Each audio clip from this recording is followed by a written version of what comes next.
Hello, my beautiful blossoms, blooms, and buds. I'm Rosebud Reads, and welcome to my book garden. Welcome also to our part one of book 5 of Peerless, our last book in the Peerless series, and the last book that we'll be reading for this author, at least for a while. I'm not actually sure what other books they've written, but we've definitely been on quite the journey with them. It's been at least a couple months that we've been reading this author between Thousand Autumns and now Peerless. So it'll be interesting to start something new. I know that right now Copper Coins is winning in our book. I was about to say raffle. It's not a book raffle, our book poll. So at the current point in time, that's looking like where we'll be headed next in about 3.5 weeks. So, a little under a month, which is also very exciting. It'll be interesting to start something new. But anyway, this is a chill stream, if you could not already tell, if you have not been with us before. What that means is I will talk to my lovely book garden. I will be talking to myself, making side comments, and also talk about the book. I may also occasionally stop and look something up on my phone if I'm not 100% sure about the meaning or want a little more clarification about what something is. Hello, Truffle. How you been? How was your weekend? I know I had a fantastic con weekend, and I have some goodies that I'm going to share in just a little bit. But yeah, logistics first. So, I am not sponsored. I don't make anything. I do this strictly because I can and because I want to get these books out there. I have the time and I have the means, so I decided why not? But yeah. Oh, yay, you got your passport. That's good. I need to get a new passport. I think mine's expired. It's been a very long time. So, good on you for doing adult things. I need to do adult things. But I'm glad you got your passport, Truffle. Is the lottery to name the new guinea pigs over? And if so, what were the names that people chose? But anyway, so some other things to note is this book series does have triggering things in it, and I have never read it before. So that means I don't know when those said triggering things are going to come up. Sometimes I have a little bit of a heads up. Other times we kind of walk into it and it's like, oh, okay, so we are we are in the thick of it. If such a thing does occur, unfortunately during the lives, we're live. I can't give much of a warning. I might give a heads up if I see we're headed in that direction. But if you're listening to this later, if something triggering happens, I will put a trigger warning in the title. There will be a short, simple description slash summary of it in the description below the video, and there will be a timestamp, clearly marked trigger warning for the duration of what happened. So yes. My little sister wants to immigrate, and she's nagging the rest of the family about getting passports. The guinea pigs still have babies to name. Ooh, the raffle is live. That's exciting. But yes, one of the last things I'm going to note or mention is pronunciation is hard. I am not a native speaker. I don't pretend to be. And you will notice that I will stumble over words, sometimes not even foreign words or titles or names, but I will do my best. And if I am horribly mangling something, I am very open to constructive criticism. So just be kind about it, please. But yes. Remind me what the sanctuary was called, Truffle, and I'm happy to give a shout out to the guinea pig rescue. If you remind me, I'm gonna start getting the stuff that I picked up from the con. I have not forgotten. We have a special blind box tonight because it is the last book in a series that we've been doing for a while. Okay, the LA Guinea Pig Rescue. They have a raffle to name some baby guinea pigs. So if you are interested, you can head over there. Not sponsored, just think it's cool and love to support. Things like that. But yeah, let me grab this stuff. Okay. How do we want to start this? Let's start out fluffy. Okay. So, one thing I love. Oh, the raffle is separate from the naming. Well, both are cool. Clearly, I'm not sponsored. I don't know what I'm talking about, which is okay. But they had claw machines there, and I am a sucker for a good claw machine. So the funny story about this one is I didn't realize I won it at first. I actually walked away, and then apparently it fell, and the person that was lined up to go next was very kind, very considerate, came up, tapped me, and was like, hey, this is yours. So this was my lucky Snorlax. So he's going to go back over there. He's very soft. He's very squishy. But these two I won purposely, and I won. This one came second, but this was first. So I won one like each day, and it was really fun. I like the Raylakumas, but I like when they're a little different. So yes, the fish was what drew me in. So, shocker, right? We're gonna put them over here. Okay.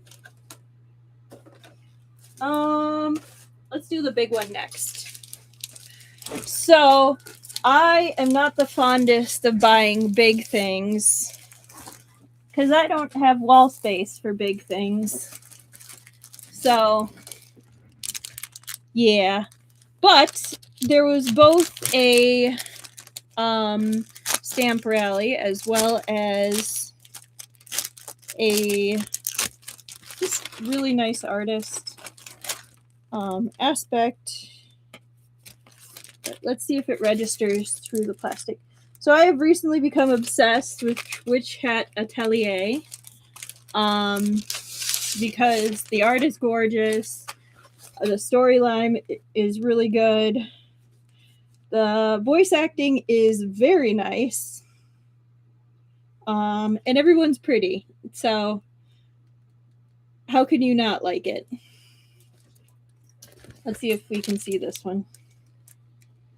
Okay, this one's not too bad. But yeah. They're all so pretty. I just wish they were smaller.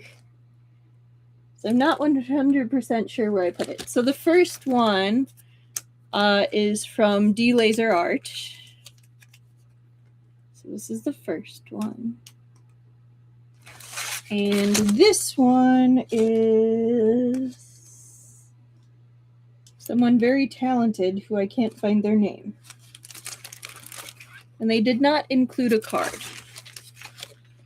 So a very mysterious, wonderful person made that art as well.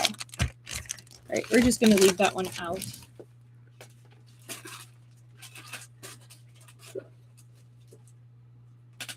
I did end up buying some official merch. I guess I'll share the official merch together. This called out to me. I wonder why. Fujoshuing out. So if you don't know, a fujoshi is a woman who likes reading or following gay culture, specifically Danmei. So I'm Fujo-shuing out. So it gets to have its own place on the wall, as we do. But yeah, so we will pop that on the computer along with all our others. So a super cool thing happened where I actually managed to find this reseller of official goods for pretty much any bunch of fandom you could possibly find. And one of the really cool things that they had was actually a Scum Villain Shiki board. And I think this might be from like the original release because I've never seen this before. So I was super excited to see a Kishi board for Scum Villain. This was like literally the only thing they had other than a Sheng Qing Chu stand, which I was like, it was pretty basic. They also, to my shock, had Little Mushroom official stuff. So Anja and Meng Xi, no. Oh my gosh, fake fan.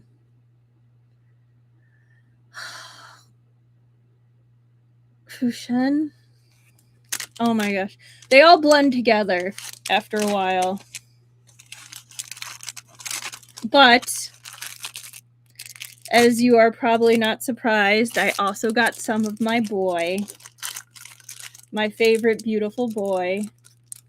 And my favorite sad gloomy boy. So this is apparently a Lan Wonji happy birthday pin. Like his birthday pin. And then also managed to get a Lan Wonji and a Wenning. And they were gorgeous. And I'm so happy. But also a super cool find. We actually have a Lan Wonji that's smiling. I was like, oh, I must. It's also a mirror. So functional. And then because it was already opened and I knew what it was, I did end up picking up Lan Wonji. You can tell who's my favorite. What can I say? I have a type. He's so pretty. Look at him. They've got blue gentians. I wasn't gonna buy any like figures this time, but when I saw my boy, I have no self-control. It's okay. Okay, so that's the official art stuff. These are some of the other like little things I won. They had simpler claw machines, so I played some of those. Okay. Official merch goes back in the bag.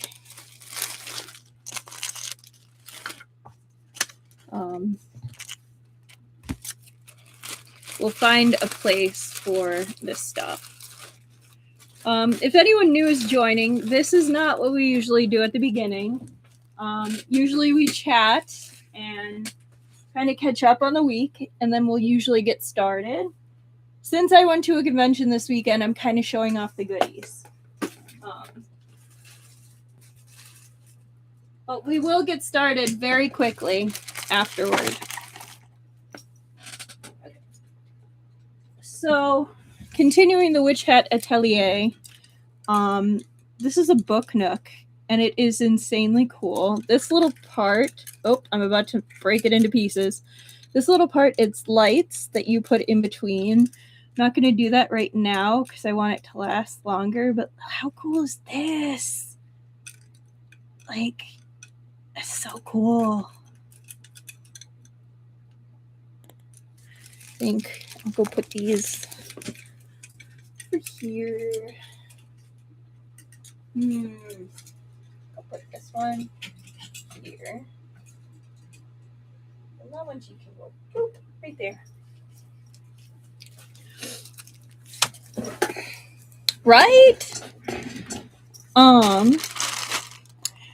And then my friend and I like doing little blind boxes before the con, so we're less likely to buy stuff at the con.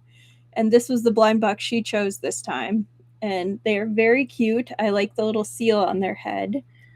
So they're going to go up here.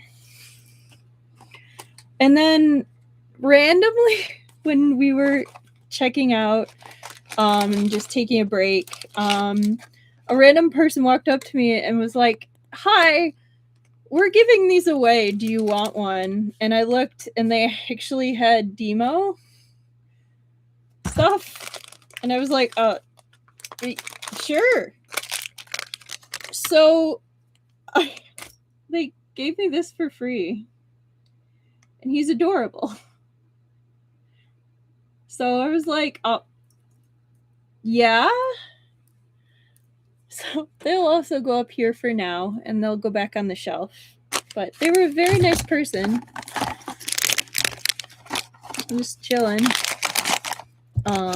They apparently have a tiny flower as well. Right? Someone just was like, yeah, we're getting rid of stuff. But I was like, this is nice stuff. Are you sure? I apparently are holding a little flower. I shall attach gently, I think, if I can.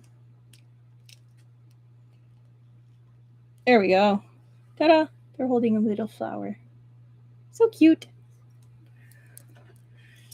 Okay, so that's the boxes. Now we have the fan-made things. So I don't have what booth it was. They just put their stuff in a plastic bag. But this is this. You have Key-Free Kitty. We have Orugio Kitty.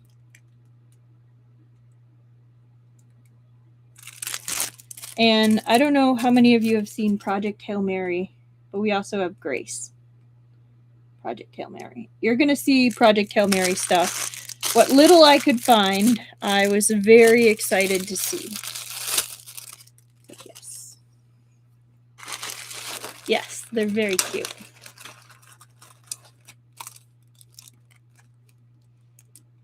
I actually took this pin off, but it was a very cool key-free pin. Super lens. I will try to remember to bring that down. Right? So this is from Milkiness. They're so cute.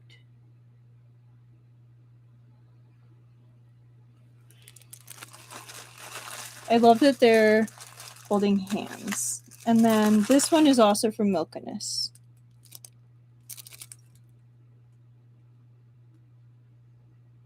Which I was surprised there weren't more like key-free or Orugio pins.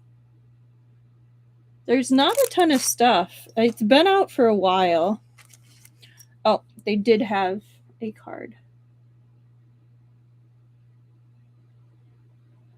So.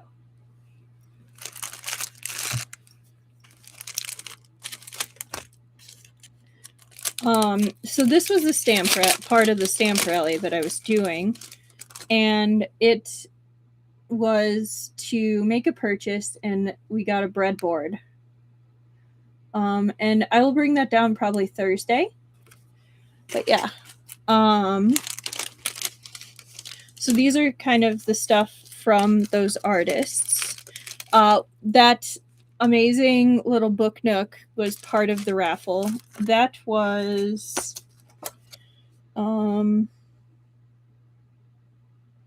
Haiku. So Haiku was the one who did that.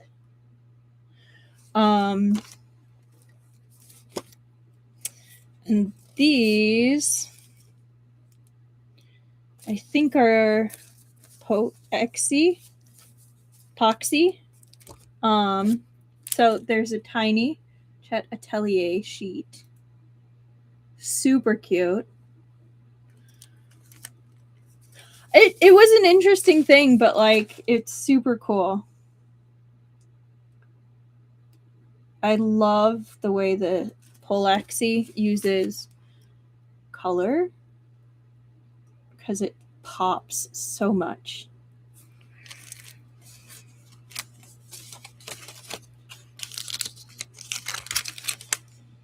So yeah, this is Peerless's info. Epoxy.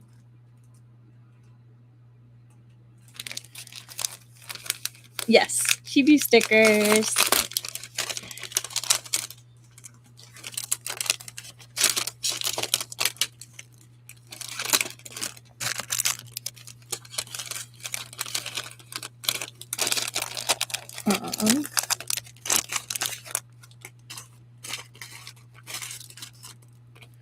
I know. I'm sorry. I feel like I'm taking so much time at the beginning, but I promise we're going to get through this quickly and then continue on. Okay. So I was super excited when I saw these stamps. And the picture's pretty cute too. But it's Bloody Mary. So a combination of Iron Lung and Project Hail Mary. I was just super excited. And sparkles are always amazing.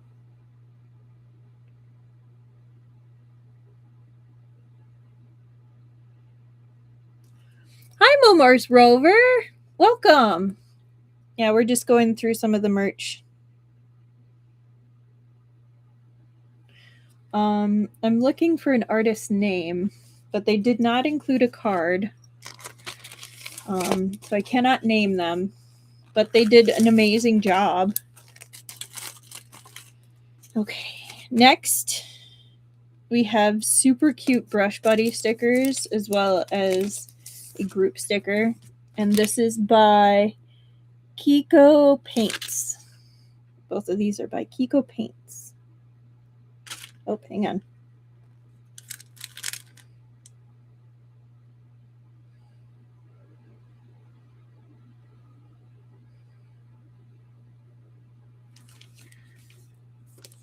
How are you doing, Mars Rover? Did you have a good weekend?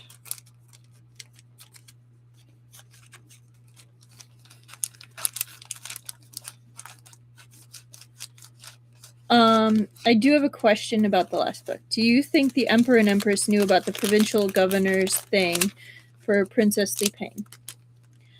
I don't think so. Like, I mean, they are pretty permissive for her.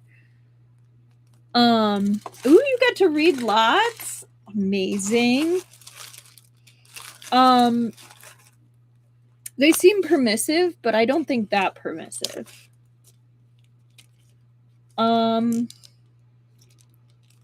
So this also was another print. This looks like Peerless or Epoxy. Oh, maybe I bought it and then went back for more? I don't know. That's very similar to the other prints.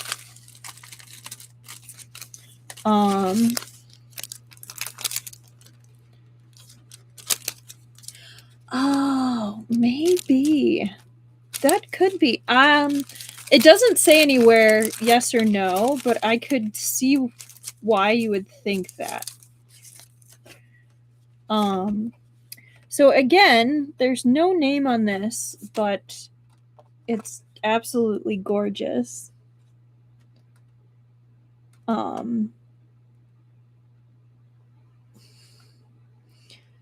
People just weren't giving out cards this time.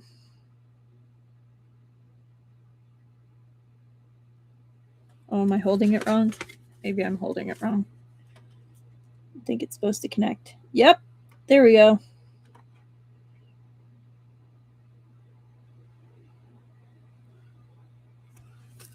You've decided to read Golden Terrace. It's so pretty. This might get a place up on the wall next to the other Summer Hikaru died.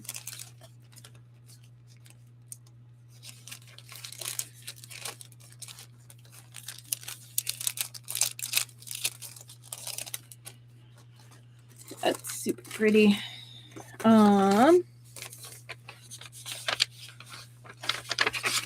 right, let's see what's in here. Oh, this is some cool stuff. So this artist had a lot of Danmei stuff, and they're super cute. So this is the artist. They're sour boxes, and here's the QR code. Focus. Here's their little venti. But they had bookmarks, but like of the not main pairings. I mean, technically canon.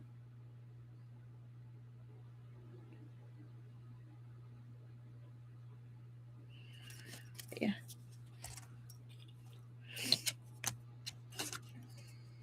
And then they actually had Zuzi Lang and Tian Lang Jun.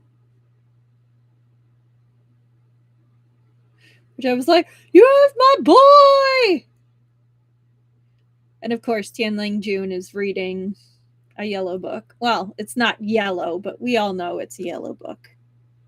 Look at those eyes. It's totally a yellow book. But then they also had some super cool stickers. I think Zuzi is more running away and trying to stop Tianling Jun from reading it. Baby Jail, which I thought was hilarious.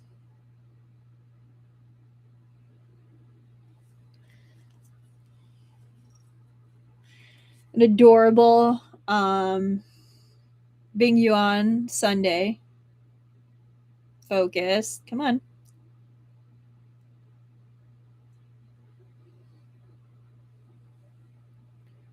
Not on me.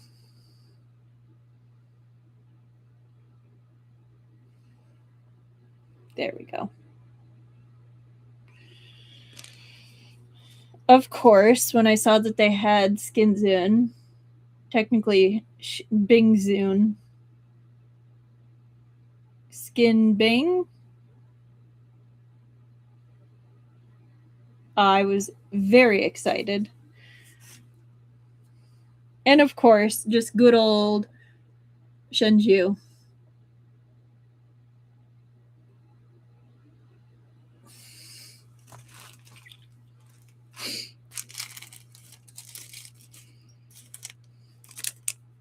And then they had this super cute, yeah, no. I love my skin creature weird.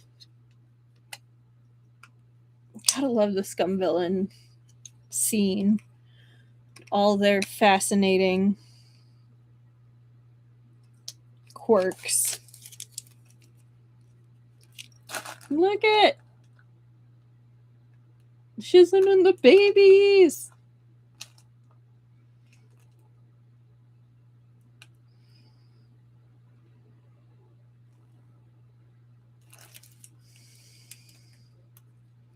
Yes. They're little ducklings. So cute. So those are all amazing. And then I did end up buying this print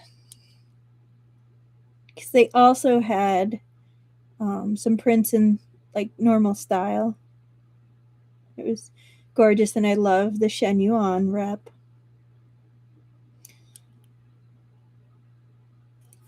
So yeah, I'm gonna show their card again because they deserve double rep. Sour boxes. Yes. Yeah, gorgeous stuff. They also had some Heaven Official stuff, but like I was more intrigued by the Scum Villain stuff.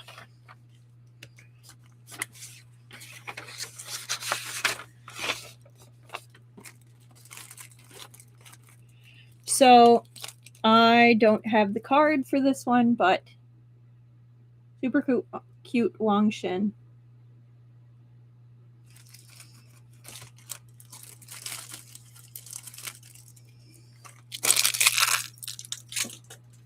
Almost there. So 2 different artists, but we have some more rocky. Yes, it is even heart-shaped. We have some more rocky representation. So I'll show the sticker first. And so the sticker came with a little rocky thumb.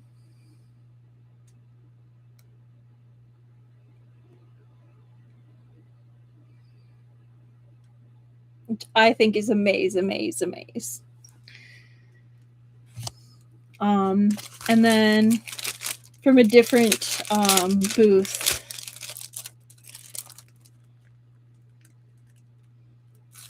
there, I'll take it out. We have Rocky and babies.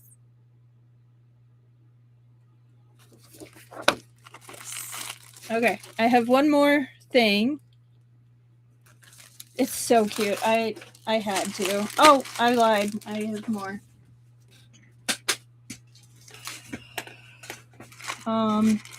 I could not resist fish, so I have a fish coaster now. It's the year of the fish this year for me, apparently.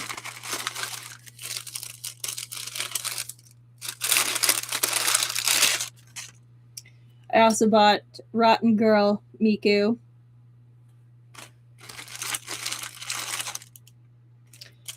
Someone saw me coming with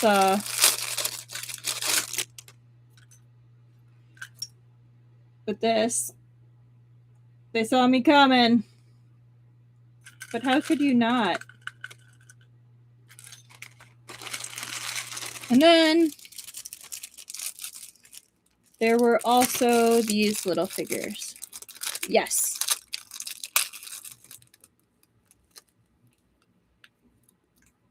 They're keychains and standees, but I'm going to use them as standees.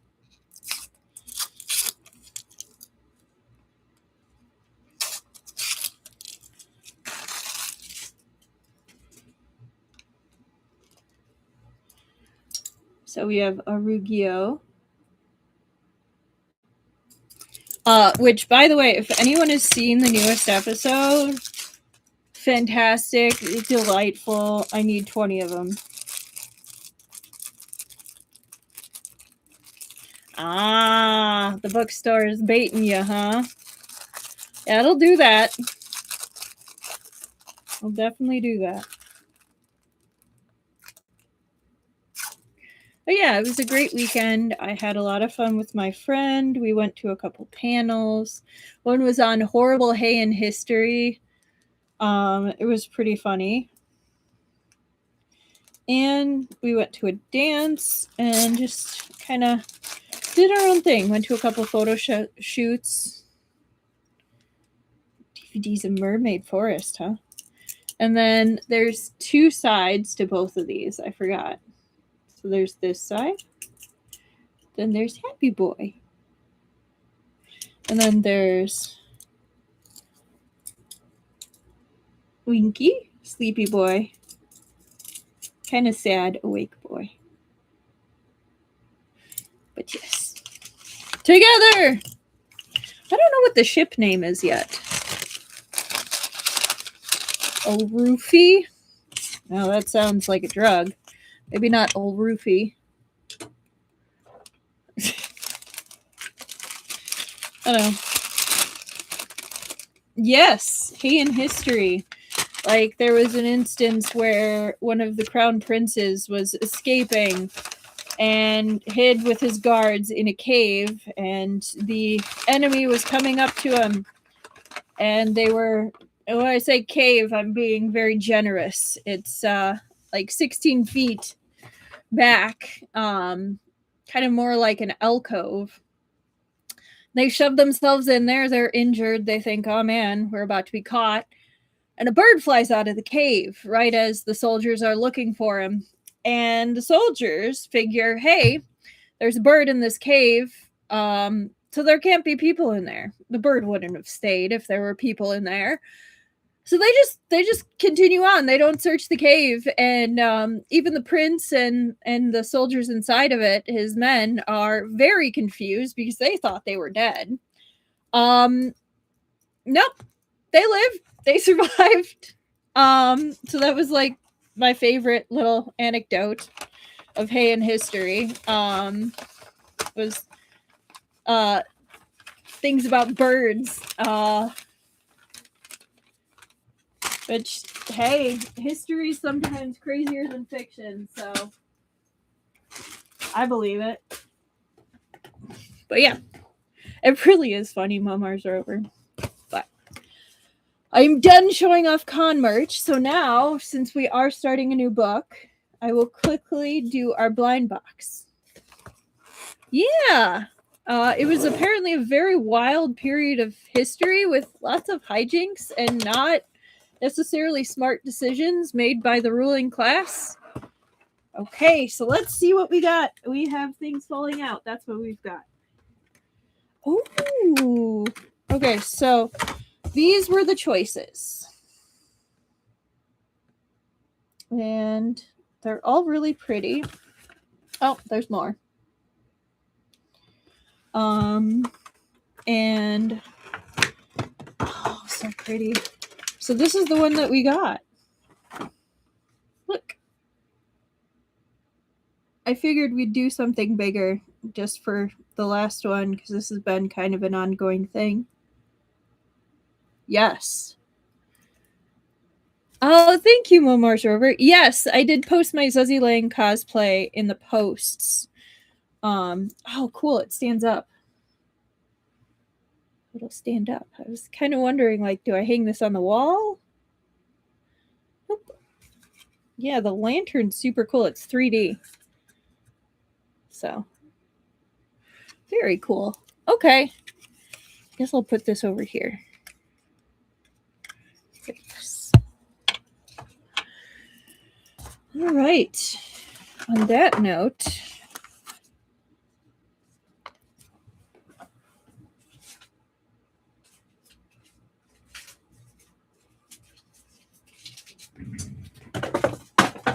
let's go ahead and get started.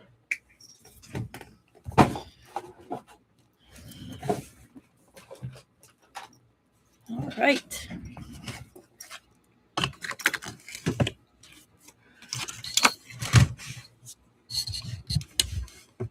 So, here is our newest book, Peerless, Book 5, by Meng Xi Shi. And here are the inner artwork.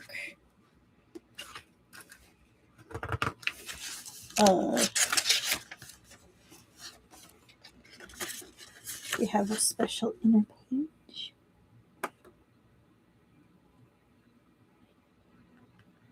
That will probably come up in the extras.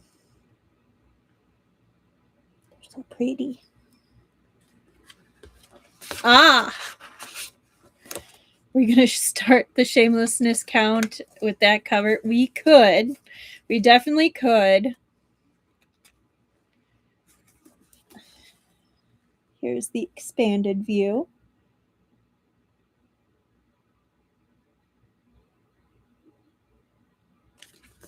Which is also gorgeous. Oh! Oh! I think we see spoilers. Oh my.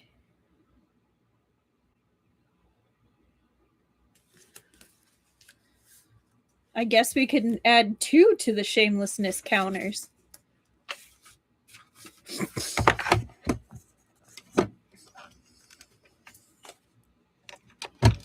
Okay.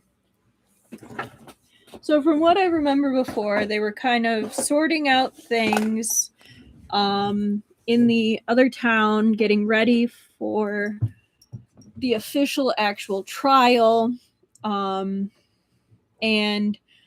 kind of getting ready to sort things out, find different secrets. Potentially, that might be Yang Yun. No, Yang Yun is the official. Yuan Ying. Is he dead? They all blur together. Well, I'm thinking about that, though. Let's do our counts before we start. So we have Injustice to Service Workers sitting at 5, 10, 15, 20, 25, 30, 35, 39, with only 4 Justice to Service Workers. We have 5 Injustice to Animals and Plants. Injustice to Innocence is sitting at 5, 10, 15, 20, 25, 26, with only a half Justice to Innocence. Our Injustice to Pei Jingzi is 5, 10, 15, 16. Our Injustice to Readers is sitting at a solid 3. And our Shamelessness counter is sitting at a whopping 101, now 103, due to the cover and inner pictures. Yes, so much shamelessness. Now, the real question is, can we reach 200 by the end of the book? That is the real question. What do you think? Should we aim for 150 or should we go all out and go for 200?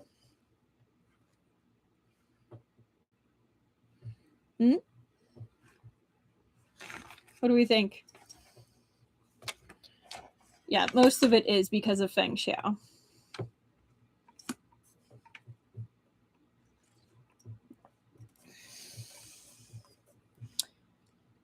$101 book is so many.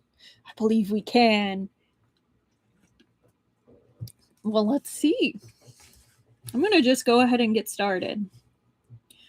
I mean, we've kind of, was a lot of talking at the beginning because of me. I had a lot to share, but all right. 42, 30, because I'm gonna blow my nose.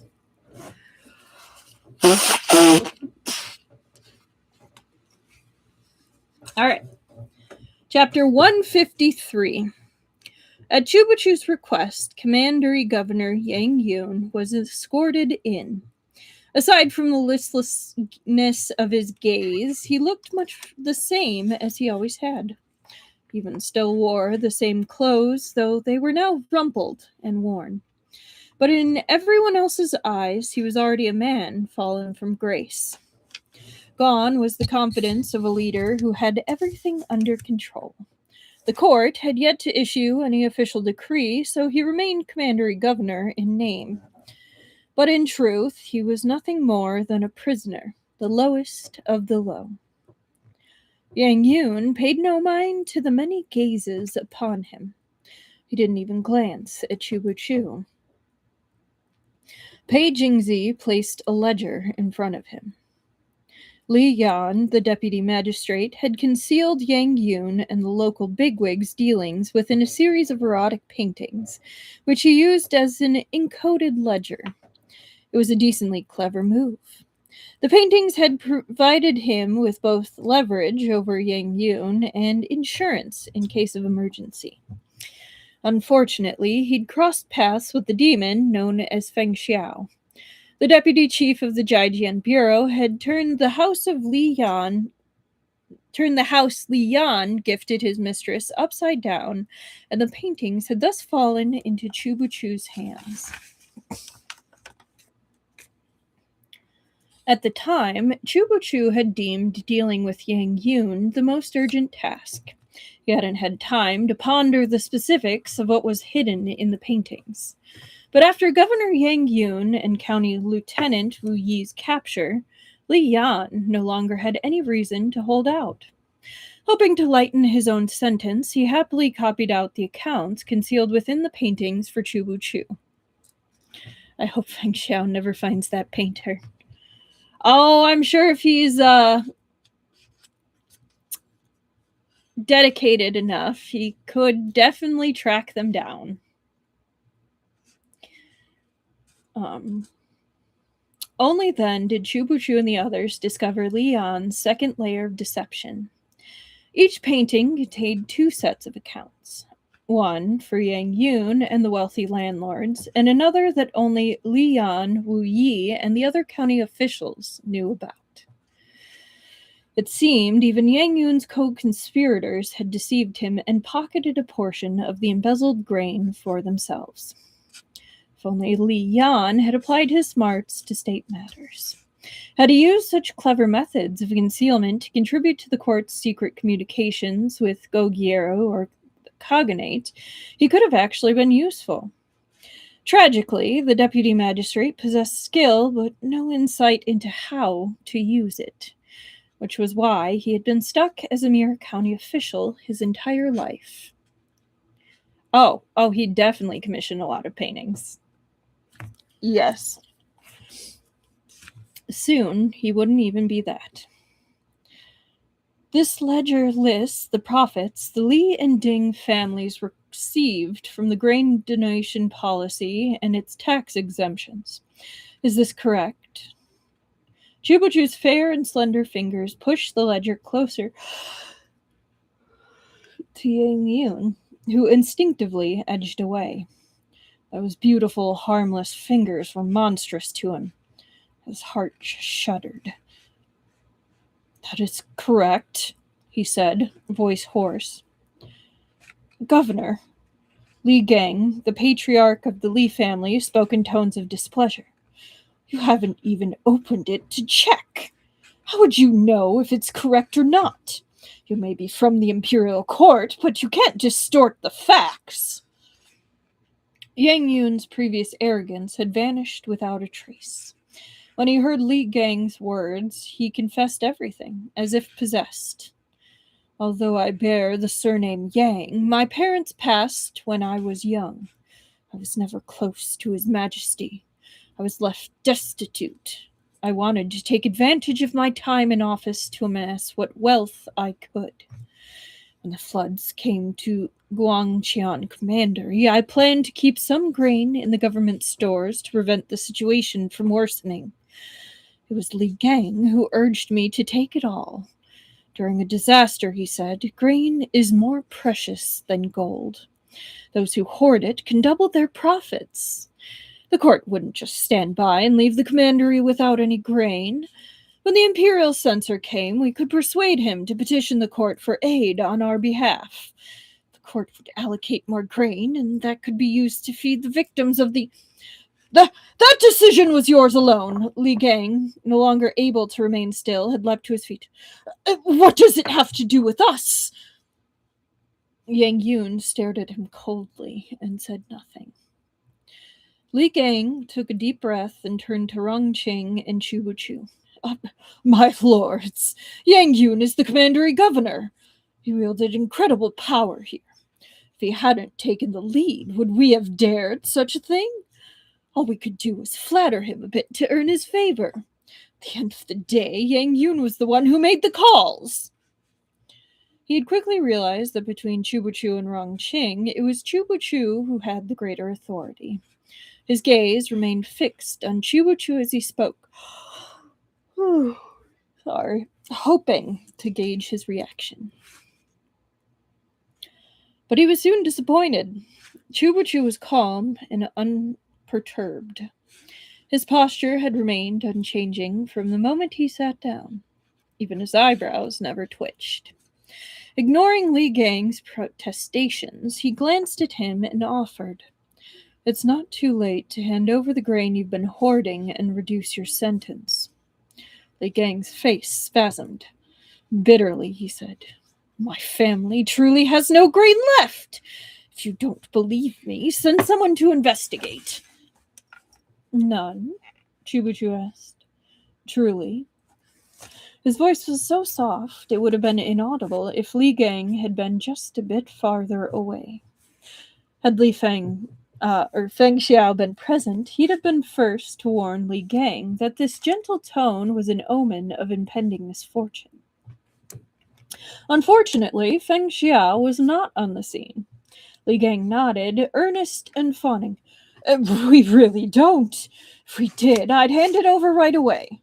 It's all thanks to Chu Xiansheng and Censor Rong that our city has remained so peaceful throughout all this. It would have been much worse if those disaster victims were allowed to create mayhem. Chibuchu chuckled, as if pleased by Li Gang's flattery. He turned to Pei Jingzi. Go fetch them. Pei Jingzi returned with 5 people. Or more precisely, 5 bodies. Li Yan, Wu Yi, and 3 others whose names Li Gang could not recall had all been reduced to cold corpses. Blood, both fresh and dried, stained their clothes, attesting to the torture they'd suffered. Not even their faces had been spared. One corpse had its eye gouged out, leaving a dark, bloody hole. Despite their disfigurement, the appearance and clothing of the deceased were recognizable to anyone who had frequent dealings with them. The stench of blood permeated the hall, overpowering even the incense. No one present had ever witnessed such a gruesome sight, and the room echoed with the sound of retching. Blech. Rongqing's face turned green as he covered his mouth and nose and averted his eyes.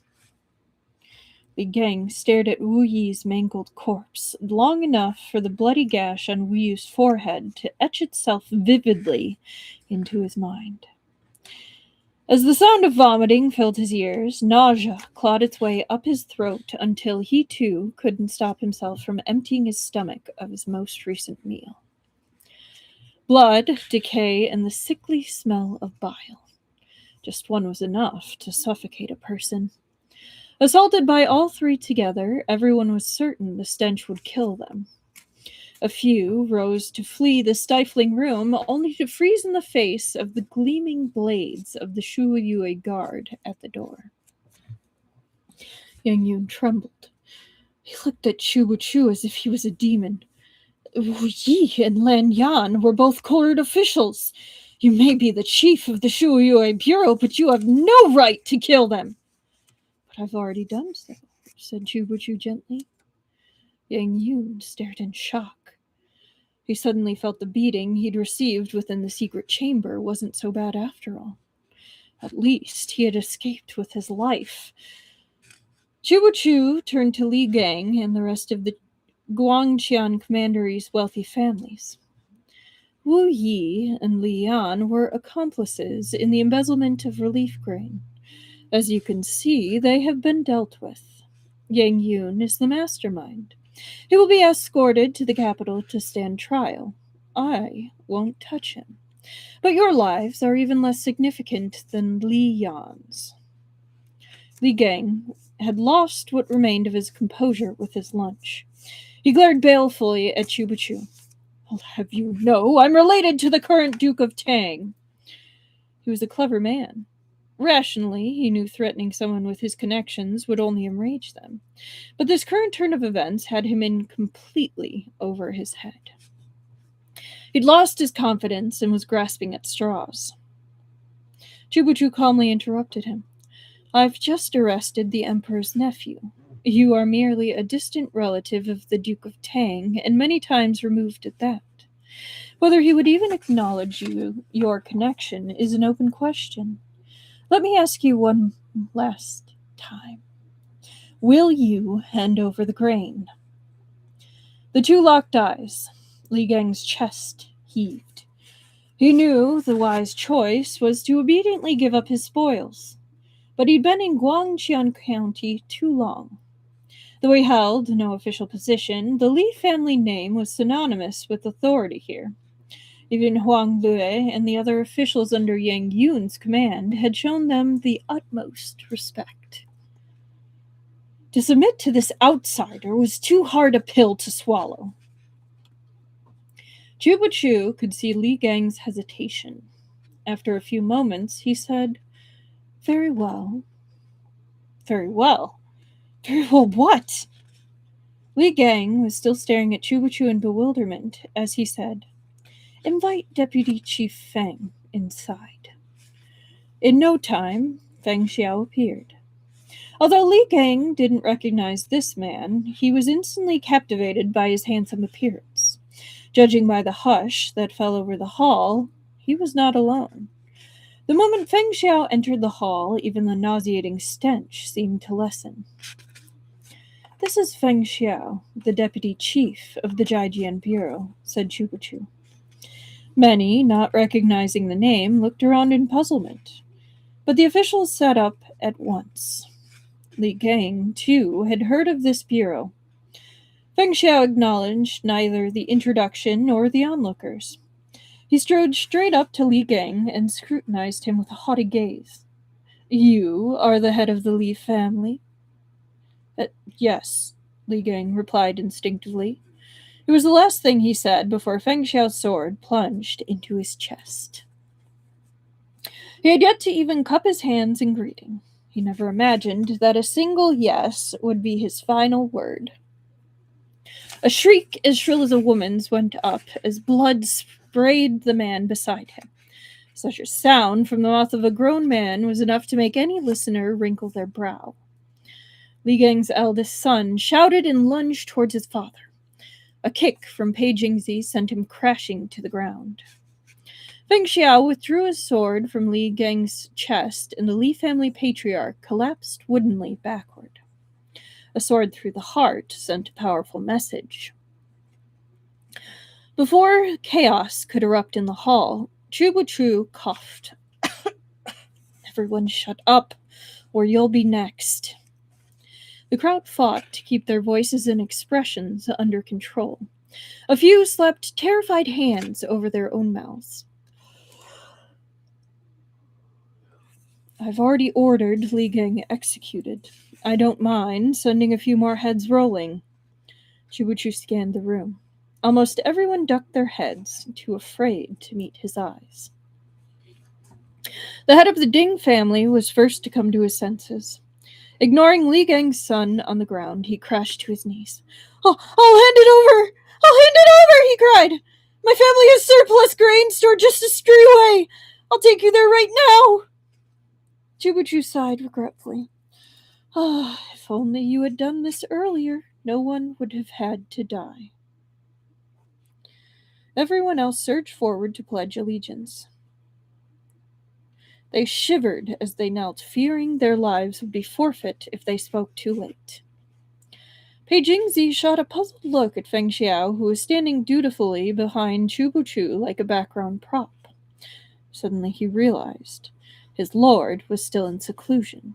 This must once again be Qin Miaoyu in disguise.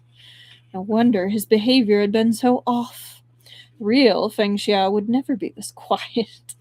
At minimum, he'd brag about his own swordsmanship, which was flawless and unerring. As if he'd heard Pei Jingzi's thoughts, the false Feng Xiao turned and threw him a playful wink, completely out of character. Pei Jingzi's lips twitched.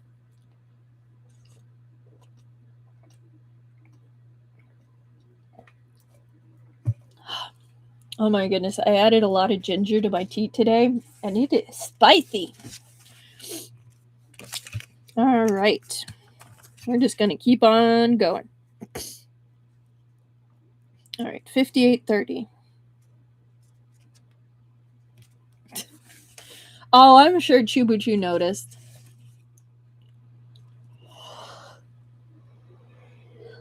Chapter 154.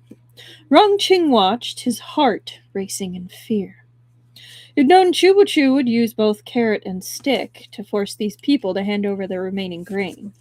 Without this, the city's residents would starve, to say nothing of the displaced victims of the floods.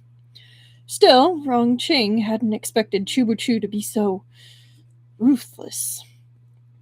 He had killed Wu Yi and Li Yan like it was nothing. Even the head of the Li family had met the same fate, bleeding out before their eyes. Everyone was stunned. Yeah, he's too quiet. Something's up.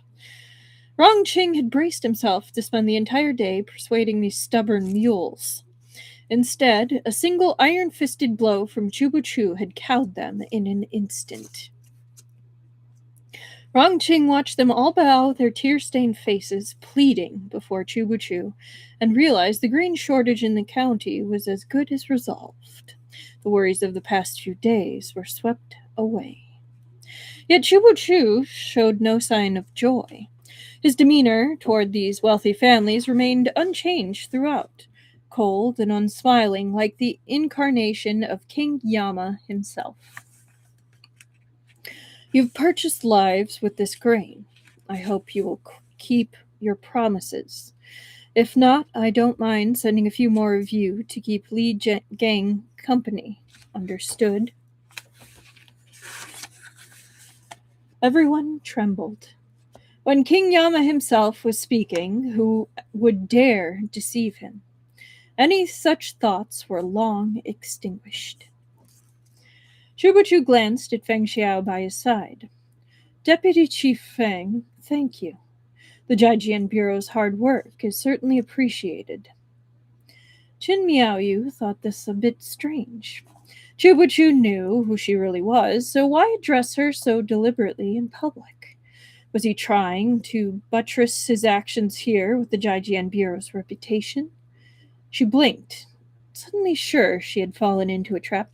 No, he's not baiting the Jijian Bureau. He's messing with the actual Feng Xiao because he's being nicer to you than he would ever be to Feng Xiao in public right now.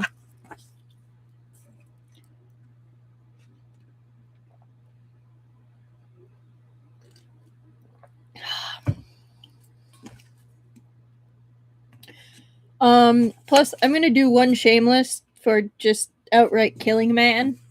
So it's now 104.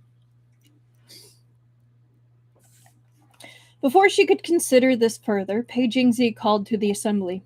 Please follow me. Time was of the essence. Where the grain was stored and in what quantities, all needed to be meticulously recorded.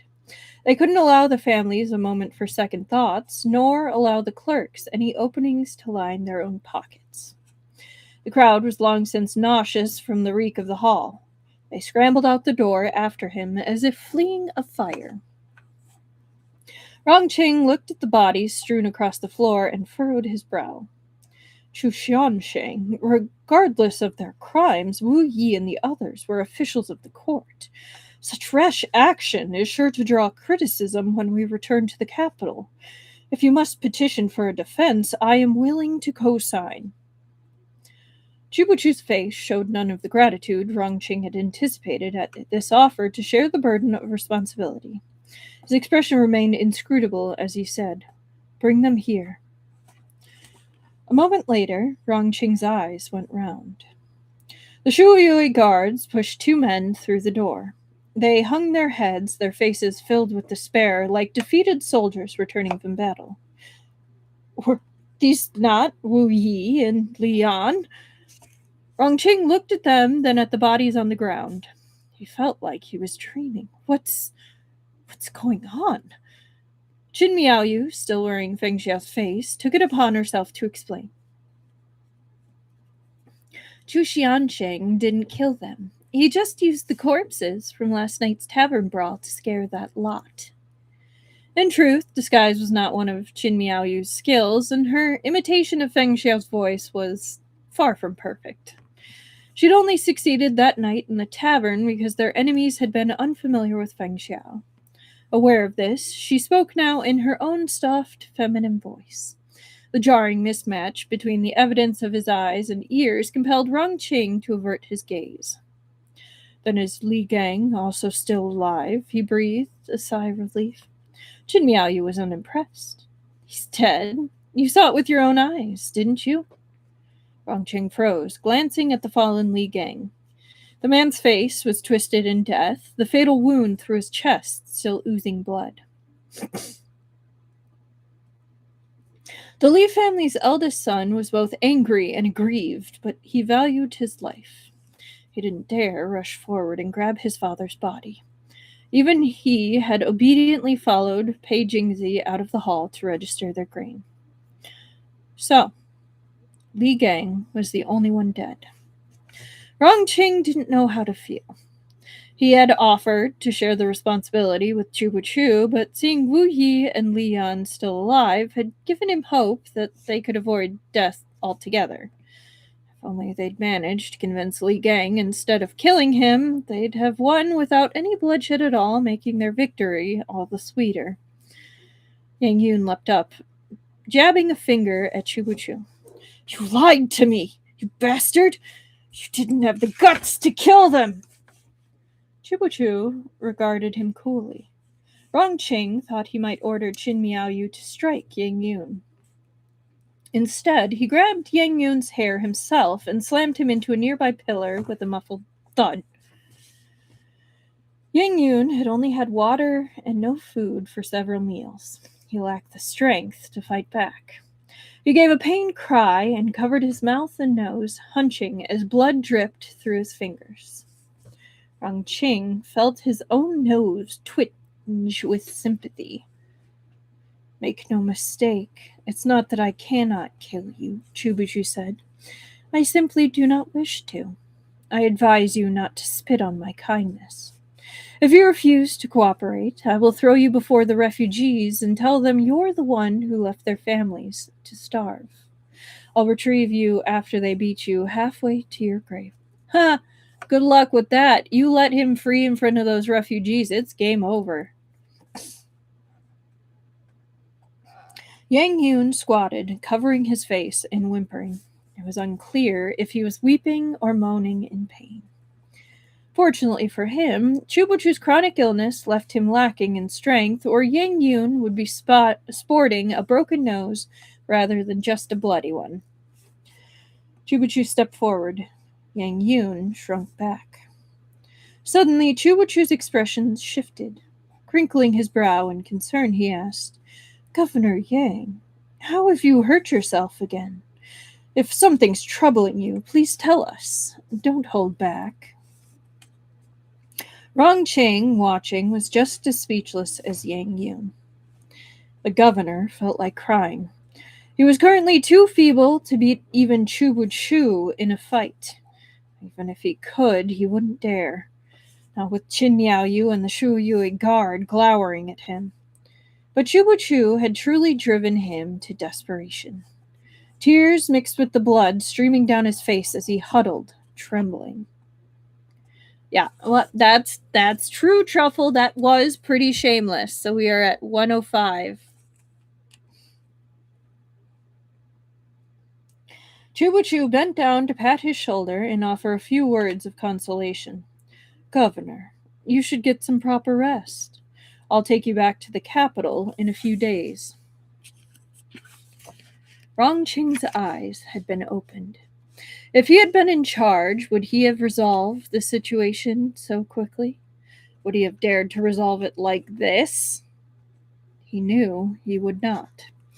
It wasn't because he wielded less authority than Chubuchu.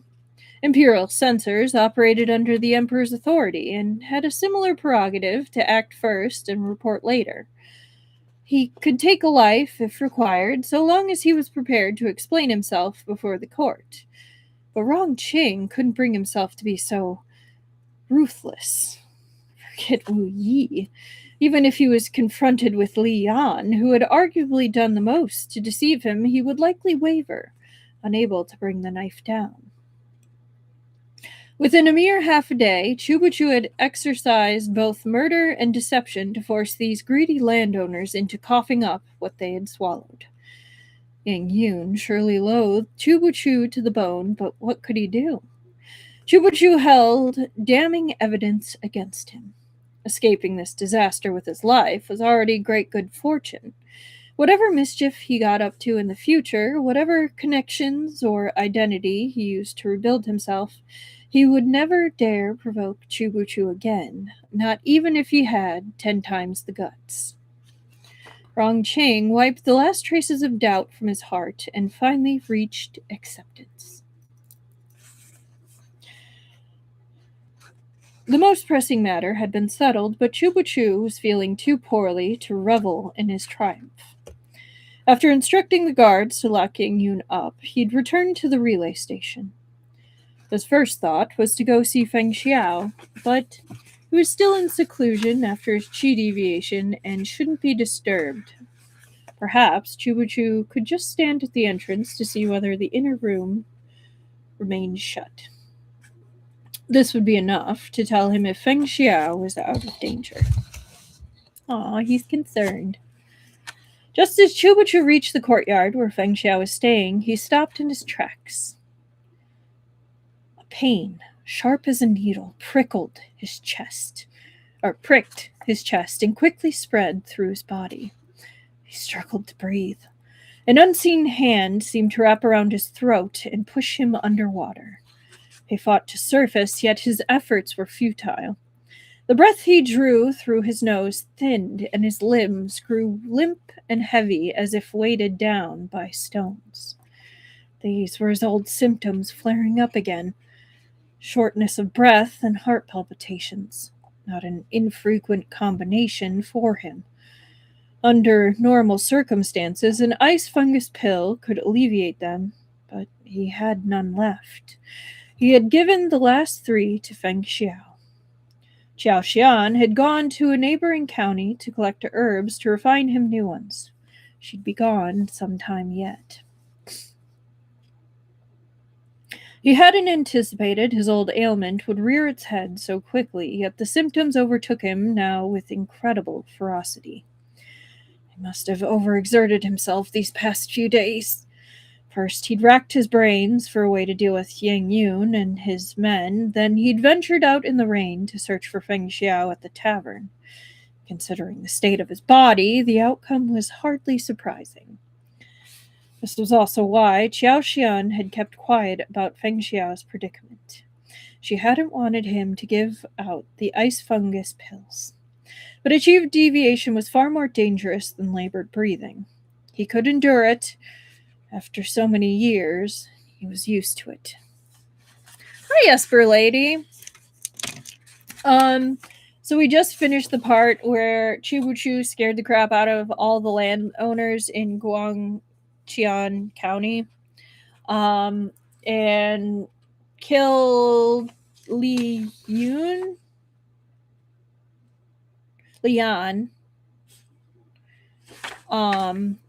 But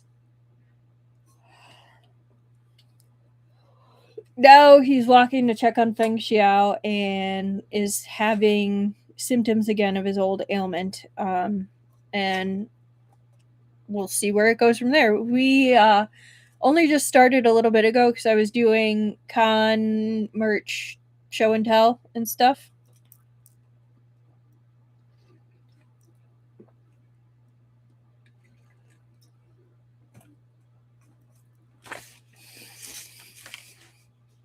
But yeah, did you have a good weekend? I hope so.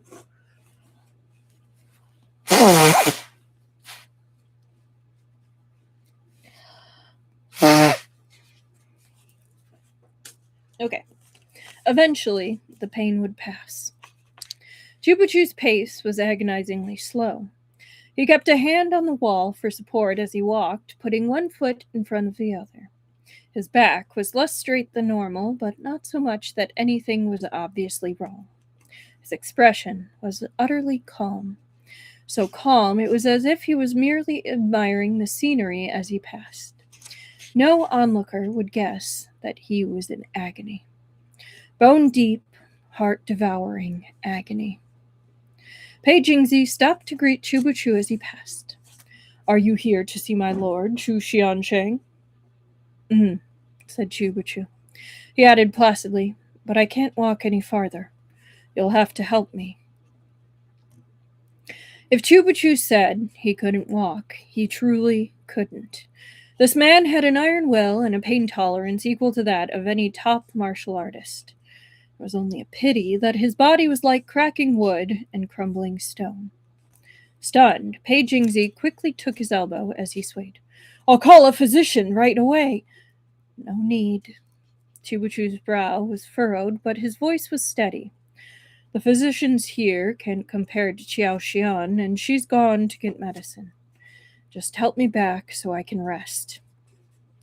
Recalling the 3 ice fungus pills, Pei Jingzi felt a twist of guilt. He murmured, not daring to say more as he hoisted Chubuchu onto his back and carried him to his room. "Don't worry about me. I'll just lie down for a bit," Chubuchu said hoarsely. He slipped out of his shoes and laid down without even changing his clothes, wrapping the blankets around himself. He'd never been the type to complain or moan in pain. Both would be meaningless. Other than the ice fungus pill, no medicine was effective. Rather than waste his breath explaining this to Pei Jingzi, it would be more prudent to conserve his energy and weather the flare-up. Pei Jingzi left. The door shicked gently shut behind him. Chu Buchu exhaled slowly as another wave of pain washed over him. He closed his eyes. He could barely recall the first time his illness had flared up like this. It would have been back at the Chu family manor after he struck back against a younger child of the clan who had bullied him. The other boy had run away to tattle, and a prejudiced elder had locked Chu Buchu in the woodshed with instructions to reflect on his wrongdoing. It had been a winter night. Icy winds had rushed through the cracks in the door and windows, howling within the empty woodshed. Chu Buchu had been very young then.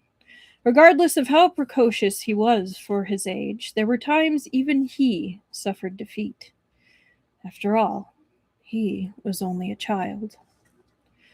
The elder had likely planned to lock him up for no more than an hour, but it happened to be the day of the winter solstice. Everyone was busy with various rites to worship the ancestors, and both the inside and outside of the manor bustled with noise and activity. Who would remember the nameless child in the woodshed? Chu Buchu froze the entire night. Not until almost dawn did someone find him. After that night, everyone had thought his death was nigh, yet he'd miraculously pulled through. Chu Buchu had survived again. Even Chu Yang had to admit the name he'd given this child was ominous. Chu Jie. Steps. It was truly like the weeds at the base of stone steps, relentless, resilient, and indomitable. From that moment on, Chu Buchu's heart palpitations and asthma had worsened, becoming severe enough to threaten his life. Still, he clawed his way back from the brink of death time and time again. It was as if his life was so cold and hard, even King Yama refused to take it. Over the course of his life, he'd experienced countless such flare-ups. It was a familiar pain, almost a part of him. But since he'd begun taking the ice fungus pills, most mild flare-ups were no longer affected him. Even major flare-ups became manageable. Chu Buchu thought of Feng Xiao. His qi deviation had left him in a precarious state, but Chu Buchu had a vague yet unshakable feeling that he would pull through. Perhaps it was only an illusion brought about by Feng Xiao's overbearing arrogance. The good die young, whilst the wicked live to 1,000. The corners of Chu Buchu's lips quirked up. His forehead and the back of his neck were clammy with sweat, and his robes were soaked through. Even the blanket was damp where it touched his body. But the thought of Feng Xiao seemed to take his mind off the pain, and the passing of time became a little less torturous.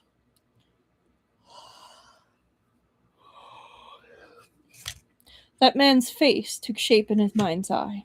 It was a supremely beautiful face, its most outstanding feature, those shining and gracefully curved eyes.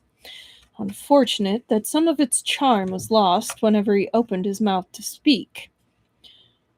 Perhaps Chu Buchu's pain had pushed him to the point of hallucinating. He suddenly felt as if someone was blowing lightly on the back of his neck. A ghost in broad daylight? Chu Buchu didn't have the strength to turn and look. He registered a hand touching his neck, whilst another slipped under the quilt, landing unerringly on his wrist. True qi, rich and pure, surged from his acupoints into his body. It was as if he was bathed in warm sunlight, and the pain in his chest, though it didn't disappear entirely, seemed to lighten as well. He knew of only one person whose foundation of true qi was so solid he could afford to waste it like this. And yes, he is so down bad, and they both really are. Feng Xiao, Chubuchu mouthed. He didn't have the strength to voice it aloud, but a bud of joy sprouted within his heart, bursting through the parched soil. So it's pretty shameless to be blowing on someone else's neck and then forcing your chi in. So that'll get a 1, so it's 6, 106.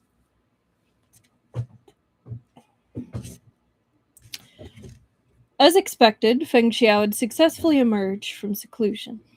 Chubuchu was no martial artist, but he knew that with each obstacle a martial practitioner overcame, their abilities would increase in turn.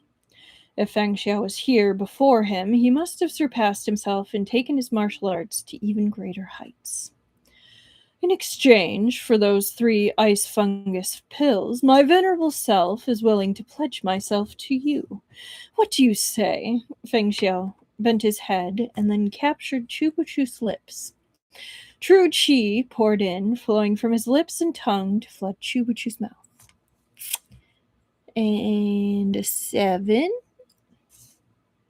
Chubuchu was stunned. Was he healing him or shamelessly taking advantage? He sat frozen, unable to make a sound as he tilted his head back and yielded to Feng Xiao's demands. His neck curved in a fragile arc, securely supported by Feng Xiao's hand.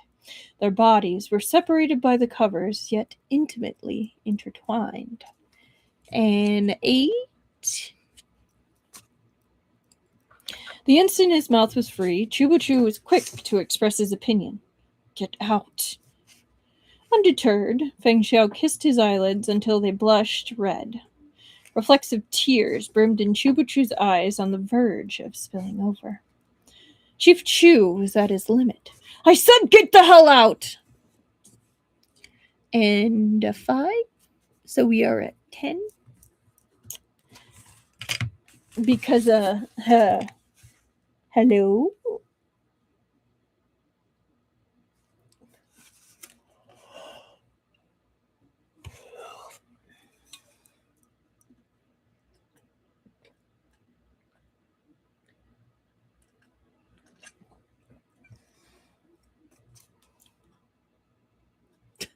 On the way to 200 shamelessness incense.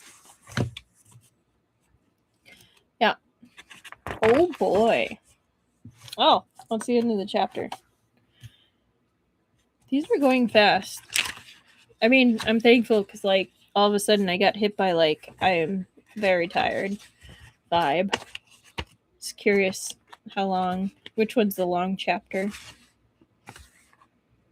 Okay, that one's normal. Okay. I don't know. Just felt like we were going pretty fast through the chapters.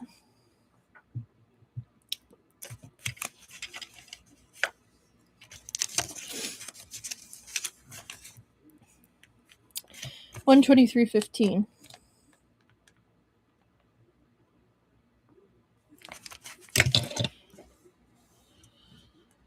Can tell summer's getting here because now I usually have my heating pad on. I am sweating now, even though I'm in the basement.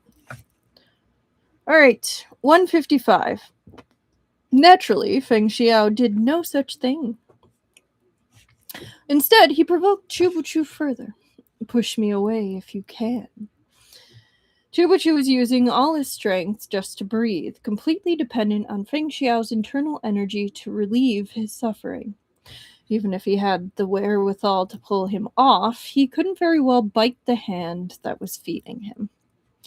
Having been given an inch, Deputy Chief Feng took his mile. He pulled Chubuchu into his arms and buried his face in the crook of his neck, the heat of his breath, leaving a searing trail from the corner of Chubuchu's eye to behind his ear.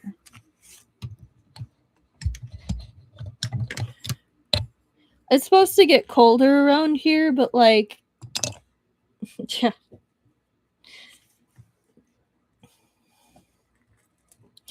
Having, yeah. Meng Xiao was a fastidious person himself and applied an even harsher standard to others. Rarely did he allow anyone so close to him. Even his maids were required to wash their hands thrice just to help him change. Yet he found the astringent fragrance of medicine on Chubachu uniquely alluring, both pleasant and distinct. He didn't hesitate to gather that delicate bony frame to himself, leaving his mark on the pale and icy skin. And 212. Thank you, Galactic Drifter. I had a lot of fun doing that cosplay.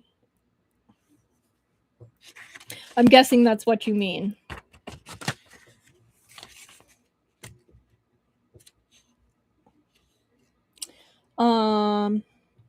Feng Xiao felt that he was unwell, profoundly unwell. What was more frightening was that he didn't want a cure. Well, thank you. Giving me those 3 ice fungus pills was as useless as casting a stone into the sea. If my mind failed to recover, if the chi deviation destroyed my body entirely, I wouldn't just be unable to return my kindness. The Jiajian Bureau might accuse you of aggravating my injuries.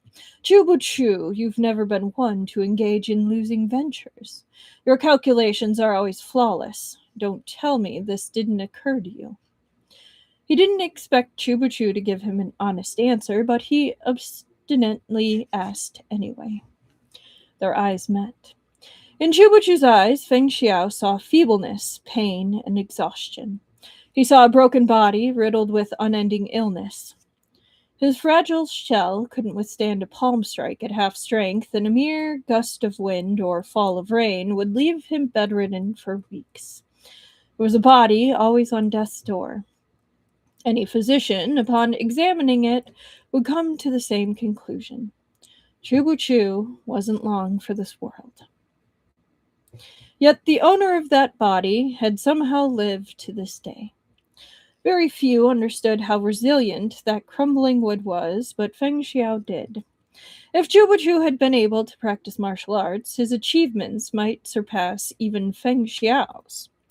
Their world teemed with regrets and what-ifs. In the end, much came down to fate. Yet fate was something Chubuchu put no stock in. He dragged his broken body this far with a will firmer and more unyielding than anything. You did a favor for someone who might not be able to return it, even at risk to your own life. That's not like you. Chubuchu closed his eyes. The soft redness at the corners grew more pronounced. Like a dab of rouge, it added a touch of allure.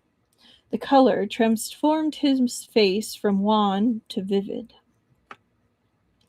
Feng Xiao was quite pleased with himself. Me too, Galactic Drifter. Me too. Aren't you awake now? Chubuchu replied hoarsely. But what if I didn't wake up? Dissatisfied, Feng Xiao continued to press him. No, I get you. I'm just tired. Chubuchu's body was cold. Only by holding him tightly could Feng Xiao extract a bit of warmth. If he wanted to breach Chubuchu's defenses and glimpse his innermost heart, this was his only chance. Chubuchu opened his eyes slowly. If you didn't wake up, the Jiajian Bureau would have a debt to repay. No, I don't think it's because I'm boring, the Galactic Drifter. I know it's a later stream. Feng Xiao was momentarily speechless. You really won't let anyone else win, even a little, he said, his tone faintly sardonic. Yes, definitely more phrasing, Truffle. And thank you, Galactic Drifter. Every time I look at you, I feel like your high standards are truly justified. A face like yours is a rare find indeed, Chubuchu sighed. Finally, you've said something sensible. The frustrated peacock was instantly appeased. He puffed up with pride, ready to spread his vibrant tail. It's only a pity you can speak. Deputy Chief Fang blinked as Chubuchu gazed at him earnestly. A flowering oriel is beautiful adorning its branches. There's no need for it to make a sound. Feng Xiao's voice rose slightly. So you're using Oriander as to insult me? Chibuchu coughed. Weren't you mentally cursing me as an invalid yourself? Of course not, Feng Xiao said. I was cursing. Their eyes met. Chubuchu's gaze was steady, light glimmering within its inky irises.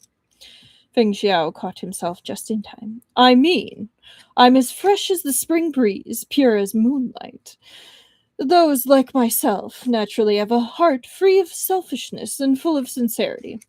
Unlike you. Chubuchu snorted. He didn't have the energy to bicker. Still, their conversation had distracted him from his agony, and his body had warmed a little in Feng Xiao's arms. It wasn't as unbearable as it had been. Feng Xiao forged ahead. If Chubuchu refused to give him an answer, he'd come up with one himself. You gave me the 3 ice fungus pills because you were sure I wouldn't die. That's right. Even if the whole world perished, you'd probably be fine, Chubuchu thought to himself. Someone as self-obsessed as you would be happy alone as long as you could spend your days as resplendent as a peony. But he didn't show the slightest hint of it on his face, as if Feng Xiao needed another reason to congratulate.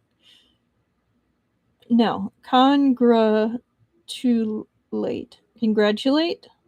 Why did I struggle with congratulate himself? I must really be tired. The ice fungus pills are poisonous, he replied coldly. I wanted to see if I could manage to kill you while you were ill. Feng Xiao smiled.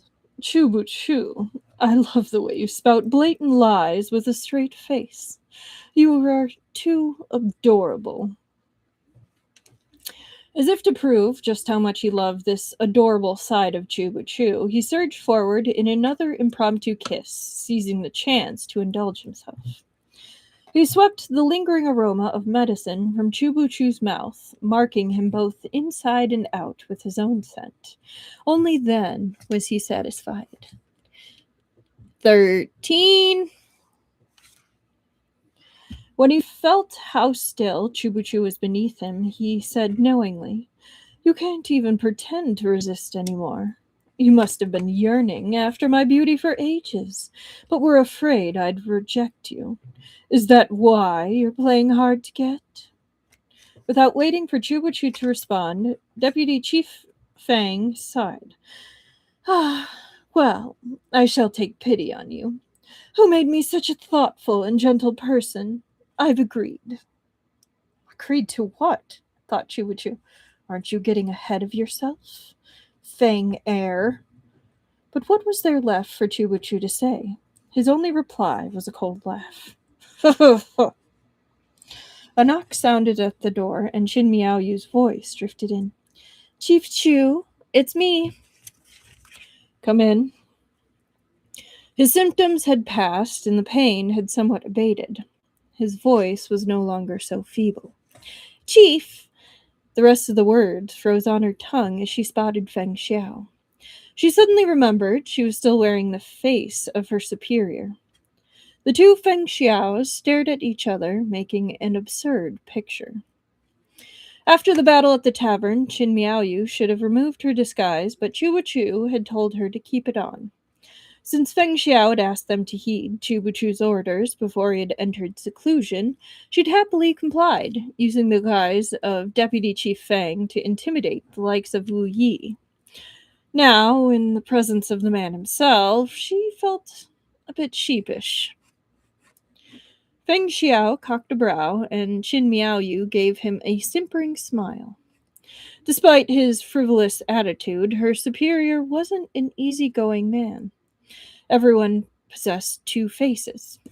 If Feng Xiao's first face was flamboyant and narcissistic, his second was ruthless and unforgiving towards those he deemed enemies.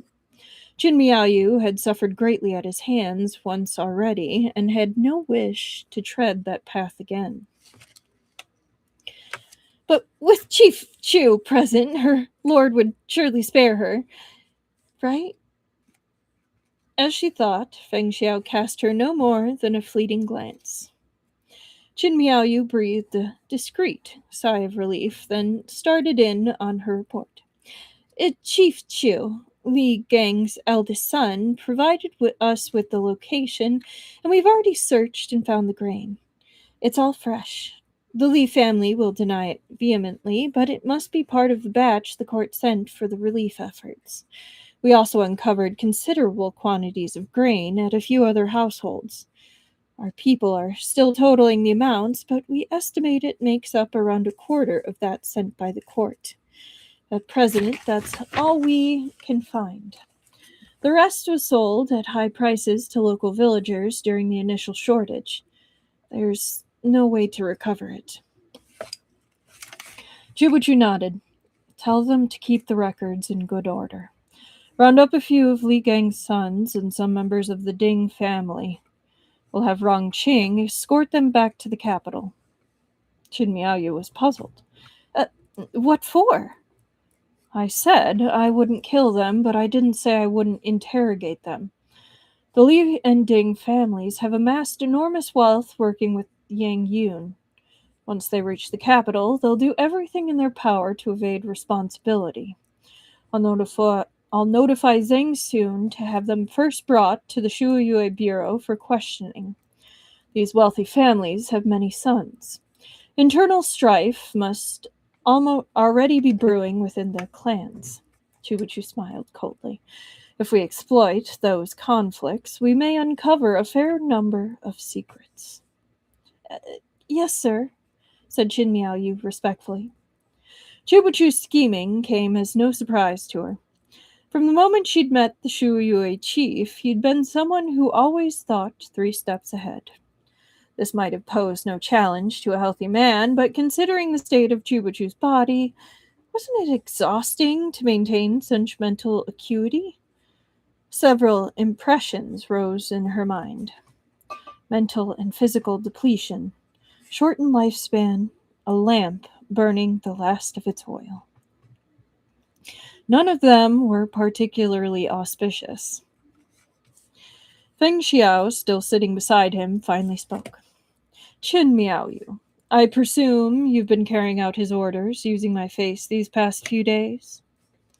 Qin Miaoyu instinctively glanced at Chubuchu. He'd closed his eyes and turned his head away, obscuring his expression. His posture indicated that he had fallen asleep. I've been had. The faint unease that had niggled at Qin Miaoyu for several days reared up in full force. The day they had addressed the wealthy families, Chubuchu had told her Feng Xiao was in seclusion, but that he needed to borrow Feng Xiao's authority. Firstly, the Jijian Bureau's reputation would carry more weight. More people knew their name, so their involvement would stabilize the situation quickly. Second, although she lacked Feng Xiao's absurd strength, these wealthy landlords weren't martial artists either. Feng Xiao's presence alone would suffice to intimidate them. Qin Miaoyu hadn't thought much of it. She was a spy from the Jijian Bureau now. No longer did she need to treat her orders with caution. What the heck? As Feng Xiao had commanded, she obeyed Chubuchu without hesitation.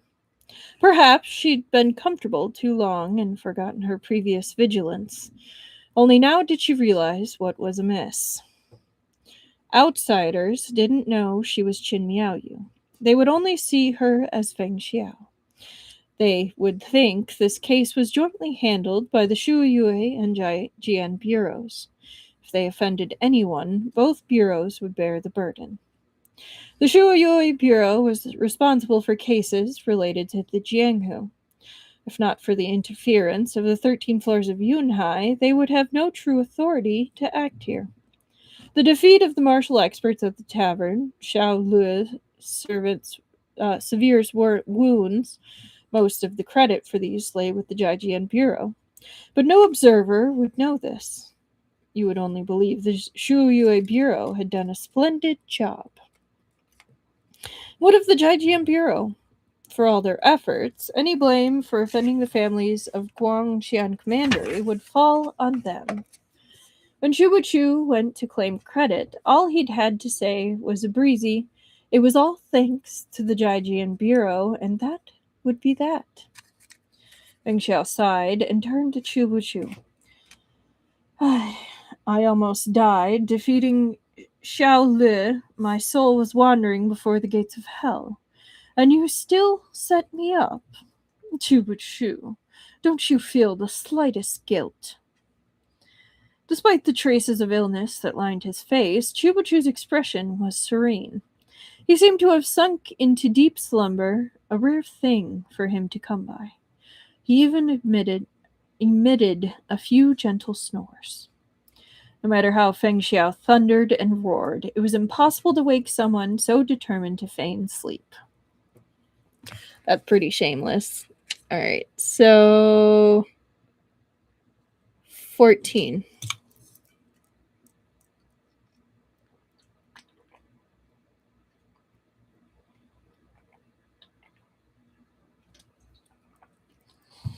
Spicy ginger.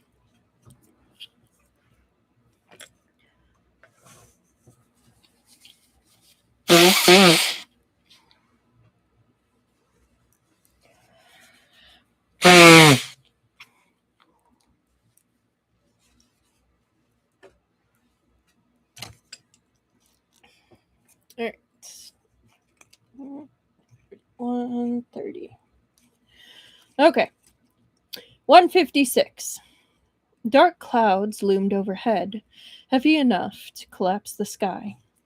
The willow branches had shed their green, leaving stark limbs jutting stiffly from the ground. The first snowflakes drifted gently down, but found no purchase on the withered branches. Instead, they timidly fluttered to the ground, where they piled into sparse white drifts within the hollows between the roots, revealing patches of dark soil underneath. A carriage rolled toward the city gate. At a command from its master, the driver slowed, and the rhythmic patter of the horse's hooves eased. This carriage was in the center of a convoy with riders both ahead and behind. As it came to a stop, the horses at its rear had no choice but to follow suit. Up ahead, their guide slowed and glanced back, puzzled by the change in pace. He was the first to spot the hand that reached out from the carriage in an apparent attempt to catch the falling snowflakes. The action held the careful wonder of someone who'd traveled from the northern deserts to the capital of the Central Plains for the first time. Understanding dawned, and the guide raised a hand to signal the riders ahead to wait. Within the carriage, the Gokturk prince Ku Henzhen shifted his gaze from the straight back of their guide ahead to the bare willows in the city wall. Finally, his eyes came to rest on the bustling scene at the city gate, where horses and carts came and went. He looked ahead again, his disappointment apparent. They say the drifting snow at the ancient Ba Chiao Bridge is one of the capital's most magnificent sights. I had no idea the first snowfall in the Central Plains arrived this late. The snowflakes melted almost as soon as they landed on the ground. The view was desolate. Where was the towering snow-clad majesty of the Northern Empire's city walls? Just that autumn, the Sui dynasty had succeeded in uniting the various powers that opposed Ishbara Khagan under its banner, then led them in a decisive battle against Ishbara's Gokturk army. The Sioux army had dispatched generals Gao Jiang and Yu Qingzi along the roads from Ning and Yuan provinces, encircling the main Gokturk forces. At the same time, the actions of Zhang Sun Shang, Yuan Huai, and Chu Chu had intensified the internal strife within the Khaganate. In response to a formidable common enemy in Ishbara Khagan, the various Gokturk factions finally united, and tens of thousands from the Gokturk Sunni tribe directly pledged loyalty to the Sioux dynasty. With the additional pressure from the Khitan in the east, Ishbara realized he stood to face an attack on three sides. He was compelled to submit to the Sioux dynasty. Princess Qianjin, his wife and a descendant of the Yuan clan of northern Zhao, came before the Sioux emperor and expressed her willingness to change her Sioux name to Yang. Delighted by the gesture, the emperor bestowed upon her the title of Princess Da Yi, Great Righteousness, in honor of her profound understanding of all that was good, and showered Ishbara with rewards of gold and silver. Now the seventh prince of the Gokturks, Kuhizen, had entered Sioux to formally greet the emperor. Arriving with him were war horses from the western regions, intended as their yearly tribute. Before he'd even set out, the emperor had already declared the young prince a great pillar of the nation and conferred upon him the title of Duke of An, at the same time bestowing the surname Yang upon Princess Da Yi and adding her to the family register. Everyone knew these were nominal titles only. Even as a so-called pillar of the nation, the seventh prince could hardly participate in governance, though at least he didn't lack status. In reality, he was a hostage the Khaganate had sent to Sioux. Kuhizen's carriage at last rolled into the capital with his entourage. He'd requested to travel by carriage rather than horseback the entire way from the desert to Daxing City. He wished to make a good impression on the emperor, he claimed, and maintaining his appearance and manners was more convenient this way. His guide not only had no objections, he privately thought the seventh prince rather astute. A tidy and compliant visitor who openly demonstrated his submission was much more appealing than a travel-worn Gokturk appearing in dusty foreign garb. Indeed, at that moment, the seventh prince, Kuhizen, was wearing Han attire. Even his hair, normally braided in the traditional style of his tribe, had been pulled into a neat topknot. If not for his prominent nose and brow, he might have been indistinguishable from one of the capital's citizens. Missing, however, was the straight-backed posture of a Han scholar. His legs were leisurely crossed as they would be in the royal yurt. By the time he looked away from the window, the last traces of curiosity on his face had vanished. This is Chunming Gate. If the prince wishes to see Ba Chiao Bridge, he must head out of Yaxing Gate, said the man sitting beside him with his eyes closed. He was ordinary in appearance, as inconspicuous as the roadside grass and stones when motionless. Yet the moment he spoke, the dull atmosphere in the carriage livened, and his face and brows grew mobile and spirited. Had any martial arts master been present in that carriage, the transformation would have alarmed them. They would surely consider this man a formidable foe. But the seventh prince, Kuhizen, had no reaction at all. He was a middling martial artist, at best, and sensitive to the subtle ebb and flow only experts could perceive. Moreover, he had known this man for years. He was used to him. Kuhizen let the carriage curtain fall. He'd lost interest in the capital's sights. I thought the Sioux capital would be bustling with talent, busy and vibrant. It's just a larger city with people in brighter clothing. I haven't spotted anyone particularly extraordinary. People out there trying to squeeze through the gate are all commoners, not worth a second glance. Tuan, what do you think? Tuan Qinghe finally opened his eyes. Qinghe. Tuan Qinghe finally opened his eyes. This is because the people your highness wishes to see are not here. Kuhizan smiled. I heard the Sioux dynasty is filled with the wise and gifted, that there are brilliant men everywhere. I hope to meet them and exchange ideas. At least that way my trip to the Central Plains wouldn't be in vain. What qualifies a man as brilliant in your eyes, your highness? There are many brilliant individuals in the world, Ku Hizun replied, but I've only met a few. For instance, my father, Ishbara Kagan, and that Han envoy, Zhang Sun Shang.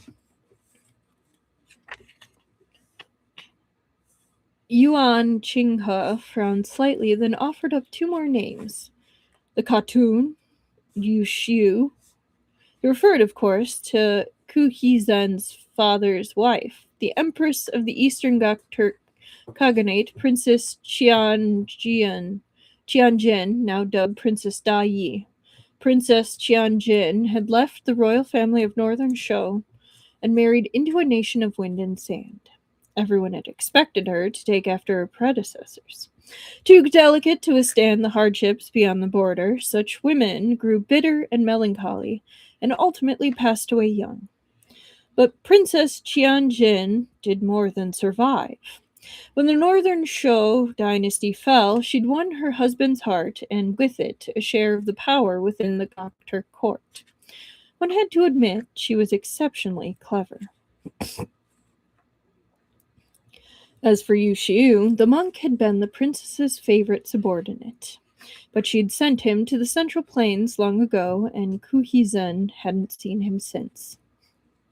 He shook his head. Tuan, there are many kinds of brilliance.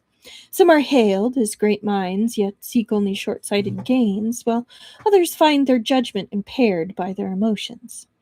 Princess Da Yi is the former, while Yu Xiu was the latter. I once had high hopes for that man.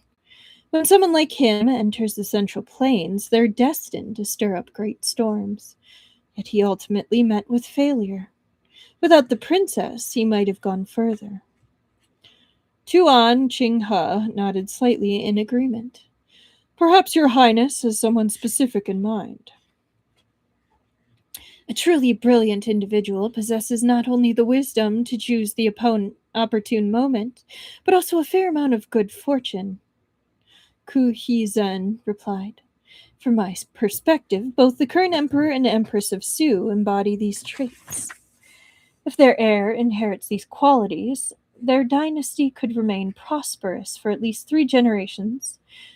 If not, Ku Hizun smiled. If not, no matter how many geniuses like Chu Chu exist, it will make no difference. Tuan Qinghe considered him. I thought your highness agreed to come thanks to Xiao Lu's invitation. Xiao Lu is also a brilliant man. Alas, he's short on luck. Ku Hizun sighed. If only he had been born to a better fate. Think how different the world would look if he had been born the son of the Southern Dynasty's emperor. Thus was Xiao Lu unlucky, and the Northern Dynasty, brimming with talent of its own, stood in his way. The path before him was fraught with difficulties, and the fate that awaited him might be an ill one. If Ku Hizun were to cooperate with someone like that, his own luck might be affected. Tuan, I never asked you.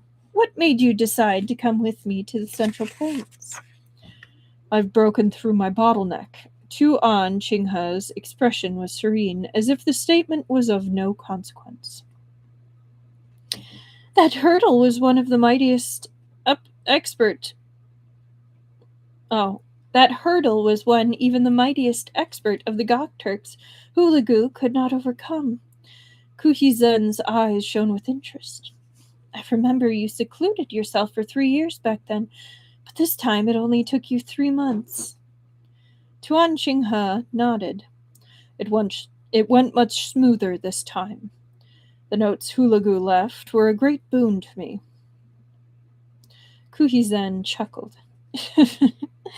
To me, Hulagu is just a legend. But imagine you must now be much stronger than the previous expert my father favored, Fo'er. Tell me, if you were to duel with Fo'er, how long would it take you to defeat him?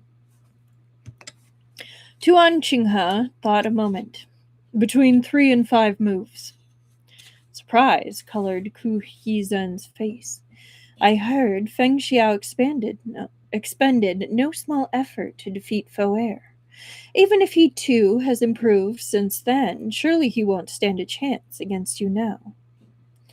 Not necessarily, Tuan Qinghe admitted. There are no limits to martial arts. Until I see him, I cannot be sure. Kuhi Zen smiled, the dark clouds of his disappointment at the scene outside the city gate dispersing at last. The finest experts of our time, Yan Wuxi, Yi Pichen, Ruyan Qihuai, Shen Qiao, Guang Ling San, Feng Xiao, none of them are in Dashing City. As vast as this capital is, few martial artists here can truly be called experts. No more than 2 or 3. If you wish to spar with them, I fear you'll have to wait. In due time, the capital will descend into chaos. Many experts will emerge to attempt to turn the tide, but they likely won't compare to the Grand Masters I just mentioned and aren't worth your intervention. Instead, we should observe patiently. Once the waters are sufficiently murky, we can give things another stir. He raised the carriage curtain once more, just as their guide turned his head. Their eyes met. Seeing Kuhi Zen's expression full of shy anticipation, their guide imagined this seventh prince must be a modest, approachable young man. Kuhi Zen readily embraced this impression, looking back with a nod and a smile. Oh, he's a little snake. I got it. Yet by the time he lowered the curtain again, his posture and expression had transformed. If he had seemed lethargic, even petulant, just moments ago, now he was like a wolf, excited by the scent of prey. Yeah, no, I was like, Yan Wuxi Shenqiao mentioned! Yushi was dead, he said. The princess is furious in her grief. Her hatred for Yang Jian has only intensified. The 13 floors of Yunhai have already lost too many members. They are sure to bet everything on their next move. Tuan, none of the other princes were willing to come to the Su dynasty, but I'm different. The people of the Central Plains have a saying. Everything is ready, save for a gust of the east wind, which is an idiom from the fictionalized Battle of Red Cliffs in Romance of the Three Kingdoms, wherein Shu Han military advisor Zhu Gua Liang performs a ritual to summon an easterly wind, the final element necessary to ensure victory against the enemy Cao Wei's army. Here, the east wind is a metaphor for the crucial final factor. Okay. I believe I am that east wind, the catalyst that sets everything in motion. Kuhizen's blue eyes darkened as if glimpsing the impending storm, a hint of bloodlust visible within his joy. I spoke too soon. Dashing City deserves its reputation as a world-famous capital. The throngs of citizens and carriages flowing through its gates far surpass those of our royal court. If a storm were to come to such a great capital, it would surely be a sight more magnificent than the likes of you or I have ever seen. The carriage rocked as it sped down the road, as if to lull its occupant to sleep. But Chubachu was not asleep. In fact, the swaying made his head throb. The grain embezzlement case had drawn to a close, at least for now. The Shuoyue and Jijian bureaus had arrested most of the relevant county officials, and the Ministry of Personnel had swiftly dispatched their own people to reassure the victims and distribute grain, a process that took nearly half a month. Chubachu's assistance was no longer required, but the flare-up of his old symptoms had prevented him from traveling.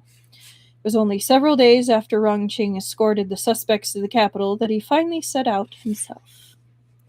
Practically everyone in their group was a patient. Guang Shanhai had sustained serious injuries in battle, his condition even worse than Chubuchu's.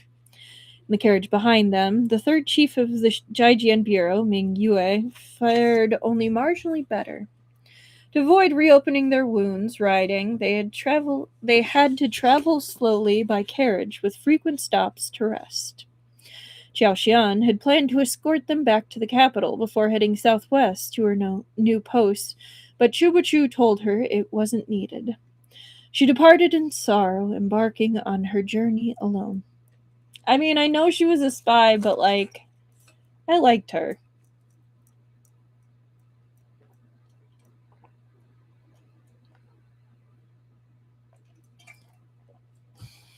After all their time together, poor young Pei Lang Jun was at last forced to say goodbye. In the days that followed, his mind wandered so much, even Ming Yue asked jokingly if his soul had left with Xiaoxian. Despite it all, what truly troubled Chubuchu was not the discomfort of the jostling carriage, but rather, someone lifted the curtain and entered. His guest waited for no invitation, but sat down unbidden, as if this carriage was his own home. Ah, my venerable legs are sore. I came in to rest. There he went again, Chubuchu sighed.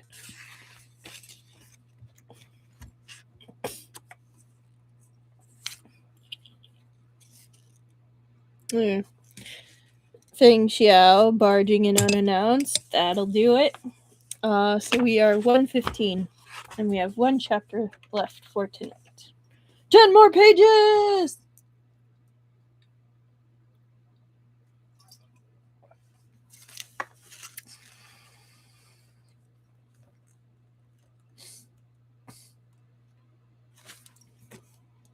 All right.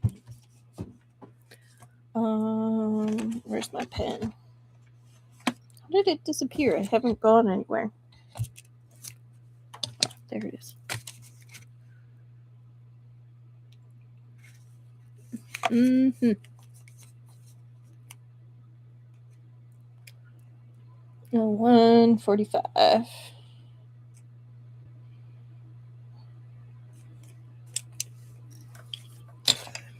Chapter 157. How many times now had Feng Er found some excuse to enter Chubuchu's carriage? 3 days ago, he said the sun was too bright and hurt his eyes. The day after that, he claimed he'd been sunburned. So, 1, 2.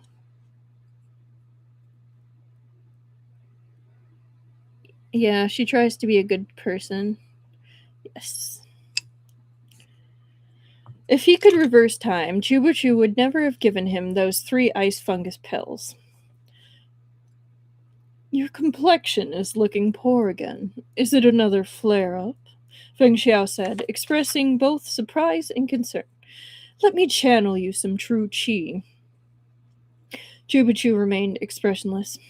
I appreciate your concern, but your third chief is in the carriage behind us. Why not check on him instead? Ming Yue is a skilled martial artist, Feng Xiao replied with feeling. If he takes time to practice self-healing, then he might even break through his plateau. Couldn't bear to stifle his growth. Chu Lang, you and I share a special relationship. There's no need to be coy. And 18. Chu Lang. What relationship did they share? And how was it that Chubuchu knew nothing about it? Not to mention the word coy wasn't even in Chubuchu's vocabulary. He cast his eyes to the sky in wordless frustration. Fortunately, he was sitting in a carriage. The sky wasn't visible. The best he could do was stare at the carriage's roof. And before he could say a word, Feng Er seized his wrist and half forced true chi into him. Chubuchu struggled, but failed to break free. All right, 14. He would be the type to roll in sunscreen. He'd have the, expensive, Korean sunscreen. The good stuff. The true chi threaded its way into his body, penetrating his veins and warming him more effectively than even his hand stove. Again, phrasing. The continuous influx of spiritual energy he'd enjoyed recently had alleviated some of his chronic symptoms. At this time of year, as the weather turned colder, he commonly endured some form of pain almost every other day. Yet since the incident in Guangqian County, he hadn't experienced a single relapse. Feng Er's true qi played a vital role in that. Yeah, Feng Xiao's definitely laying it on thick. However, while warm, the true qi coursing through him writhed like a mass of snakes, chaotic and unruly, as it moved through his body as it pleased. Wherever it traveled, scorching heat followed. After just a few moments, it was as if his ice-cold body had been plunged into a scalding hot spring. His hair stood on end. Even Chubachu's iron will couldn't prevent the furrow that creased his brow, nor the low groan that escaped his lips. Hot. So that'll be 20. I think I can fit 5 more on there, and then I'll know it's 25. He bit his tongue, trying hard to swallow the sound and not make another. If it's uncomfortable, feel free to cry out. Don't hold back for my sake, Feng Xiao said warmly, his lips brushing Chubachu's ear. Chubachu rolled his eyes. Of course, Feng Er was doing this on purpose. Just because he'd taken the chance to order Qin Miaoyu to impersonate Feng Xiao while he was in seclusion, potentially landing the Jijian Bureau in hot water, in the end, he hadn't managed to make the Jijian Bureau his scapegoat. The matter was resolved, and he had a new achievement under his belt. Since he'd managed to drag the Jijian Bureau in, they'd enjoyed part of the credit. Yet Feng Er refused to let it go. He was determined to collect on this debt, bit by bit.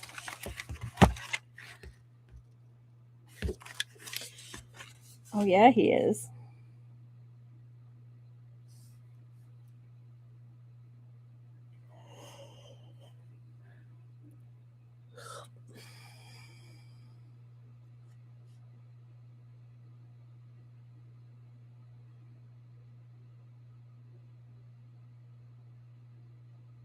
Oh, they've come so far. From poisoning to this.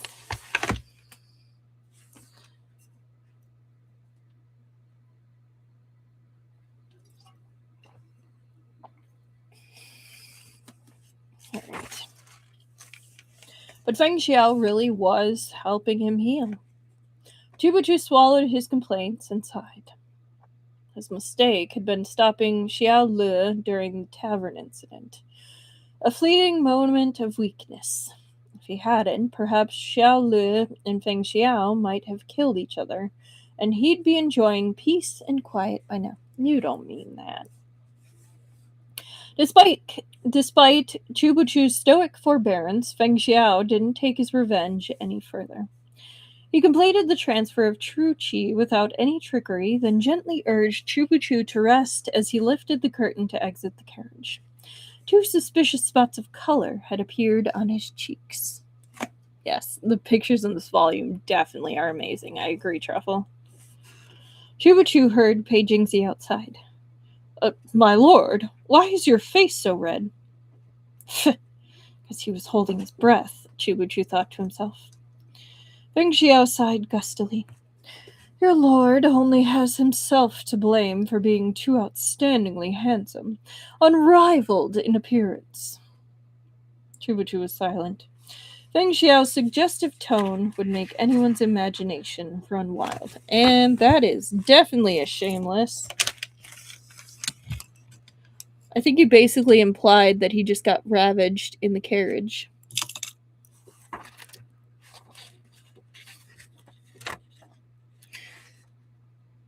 Though I think Chubachu would still poison Feng Xiao just a little.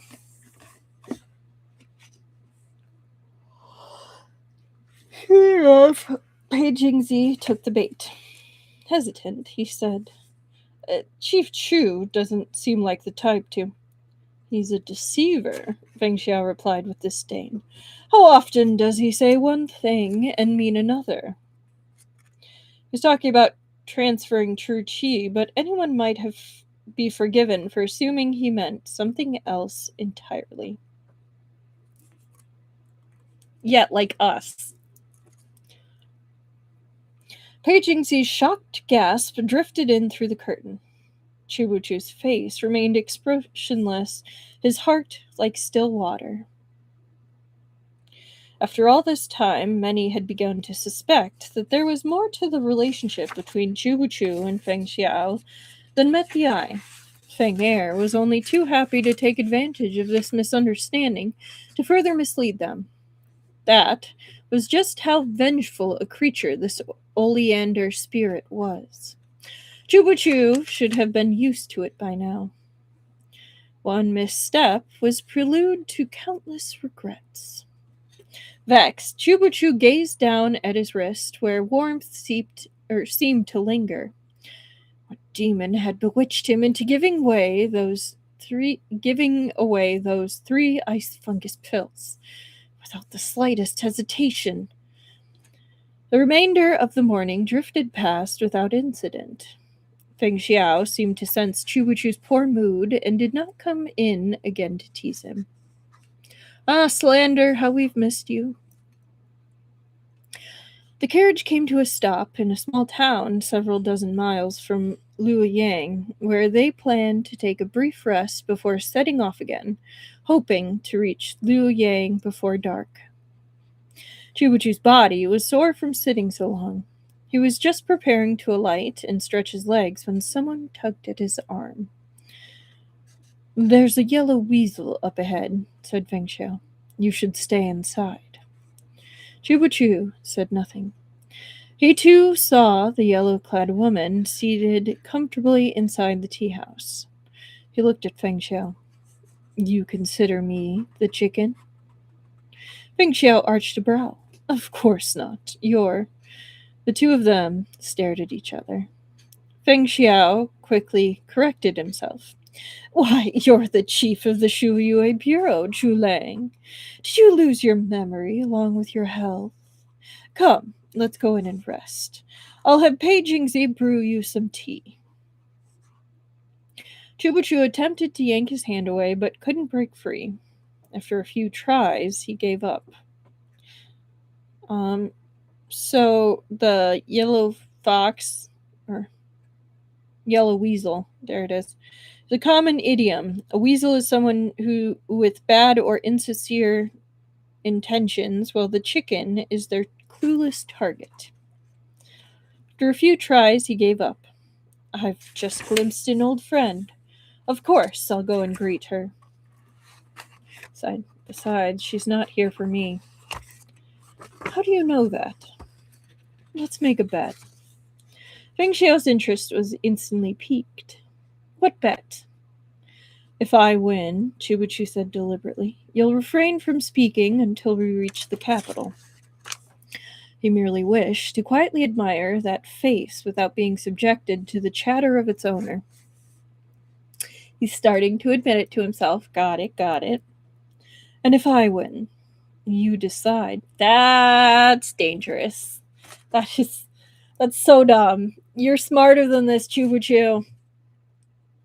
"Once you return to the capital, report to the Empress and cancel your engagement to Duchess Yuan." "We're not engaged," Chubuchu said with a frown. Feng Xiao scoffed. "I refuse to believe you haven't heard the rumors during our time away from the capital. The news that the Empress is set on arranging our marriage is everywhere. She's even prepared the decree. It's only a matter of time." Chubuchu cast Feng Xiao a meaningful glance.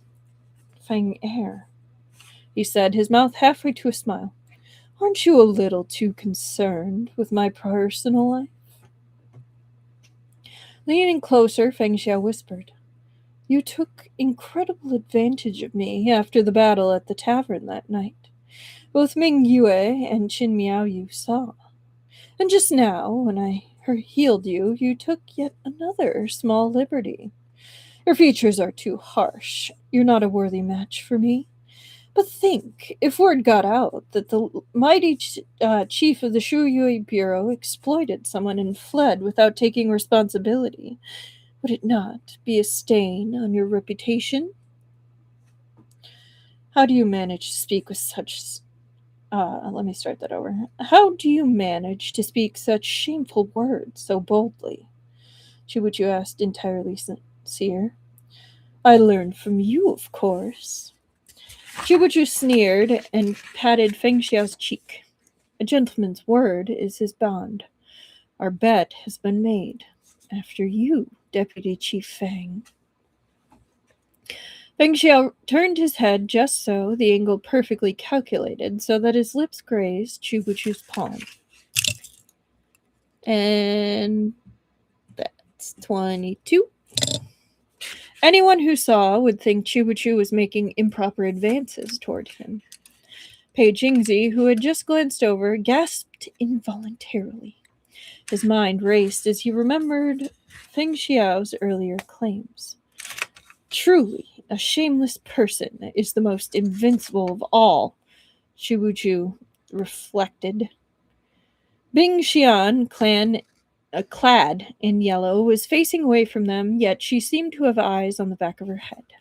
She turned just as they approached, rising and offering them a bright smile. The expression wasn't dazzling, but refreshing, like a spring breeze. Chulang Jun, Deputy Chief Feng, it's been a while. I hope you've been well. Feng Xiao scoffed inwardly. Him she addressed as Deputy Chief Feng, but Chubuchu was Chulang Jun. The difference was stark. Don't think I didn't catch that. Bing Xian was a prominent disciple of the Hihuan sect, and like Feng Xiao, she was a demonic practitioner. Alas, followers of the demonic path had never observed any tradition of fellowship.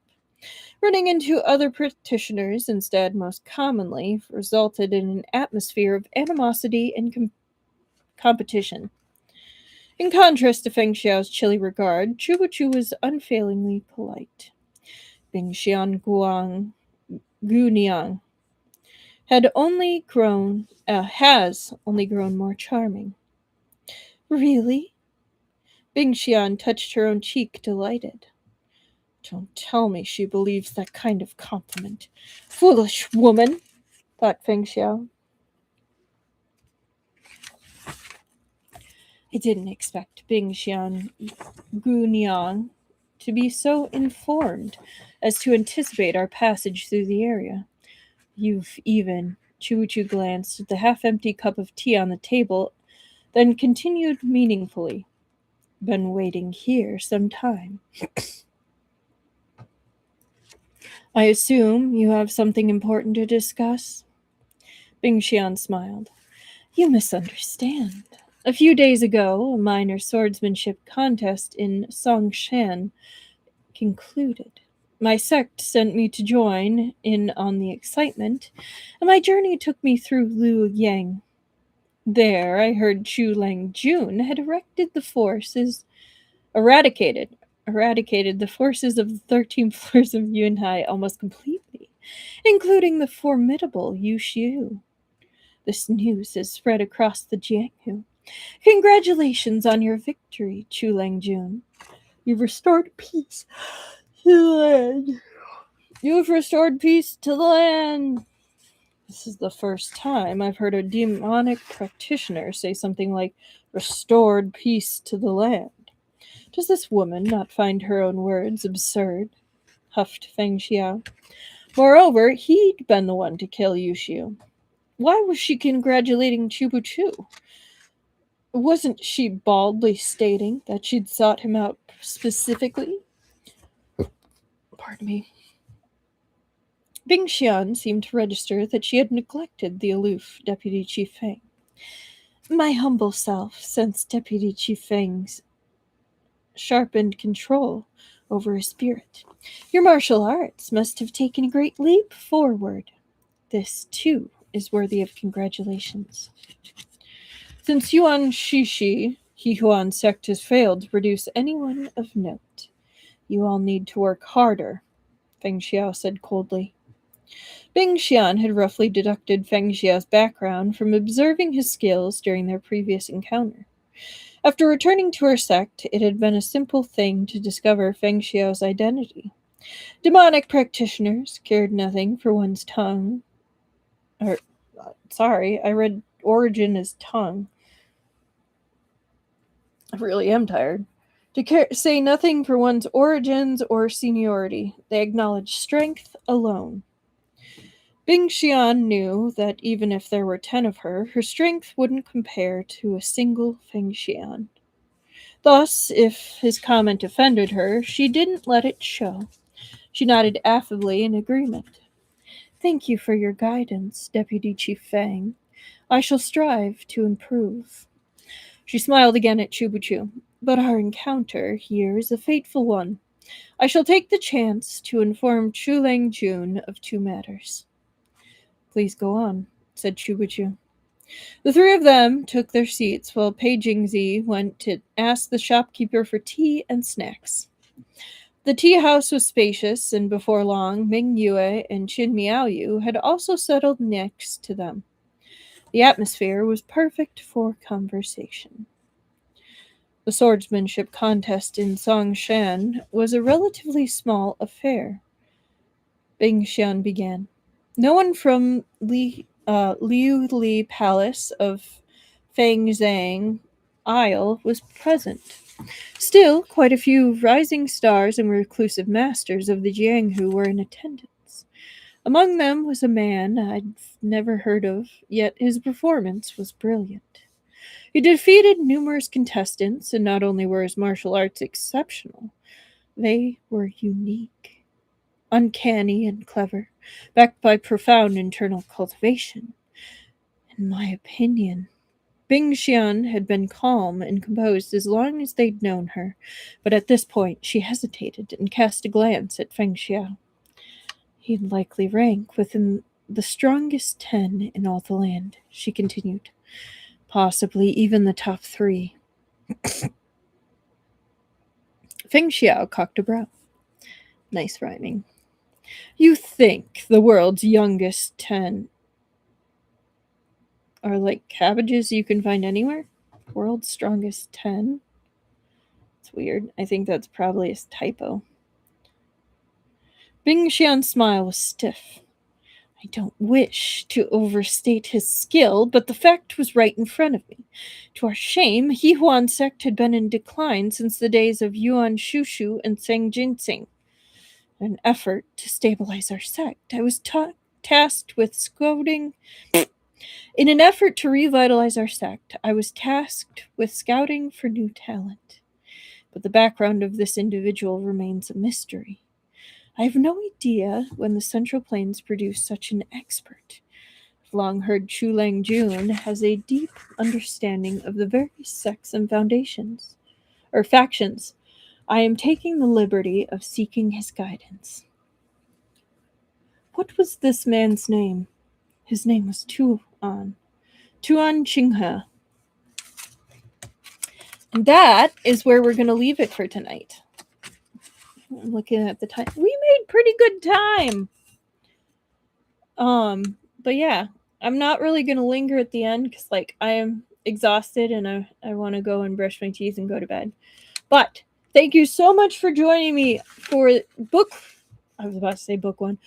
5, part 1 of Peerless, our last book of the series. For anyone watching with me, thank you so much for staying around, for commenting, or just lurking. Thank you so much for being here.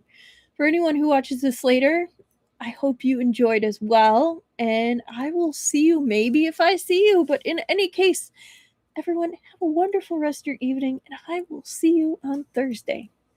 Good night, friends.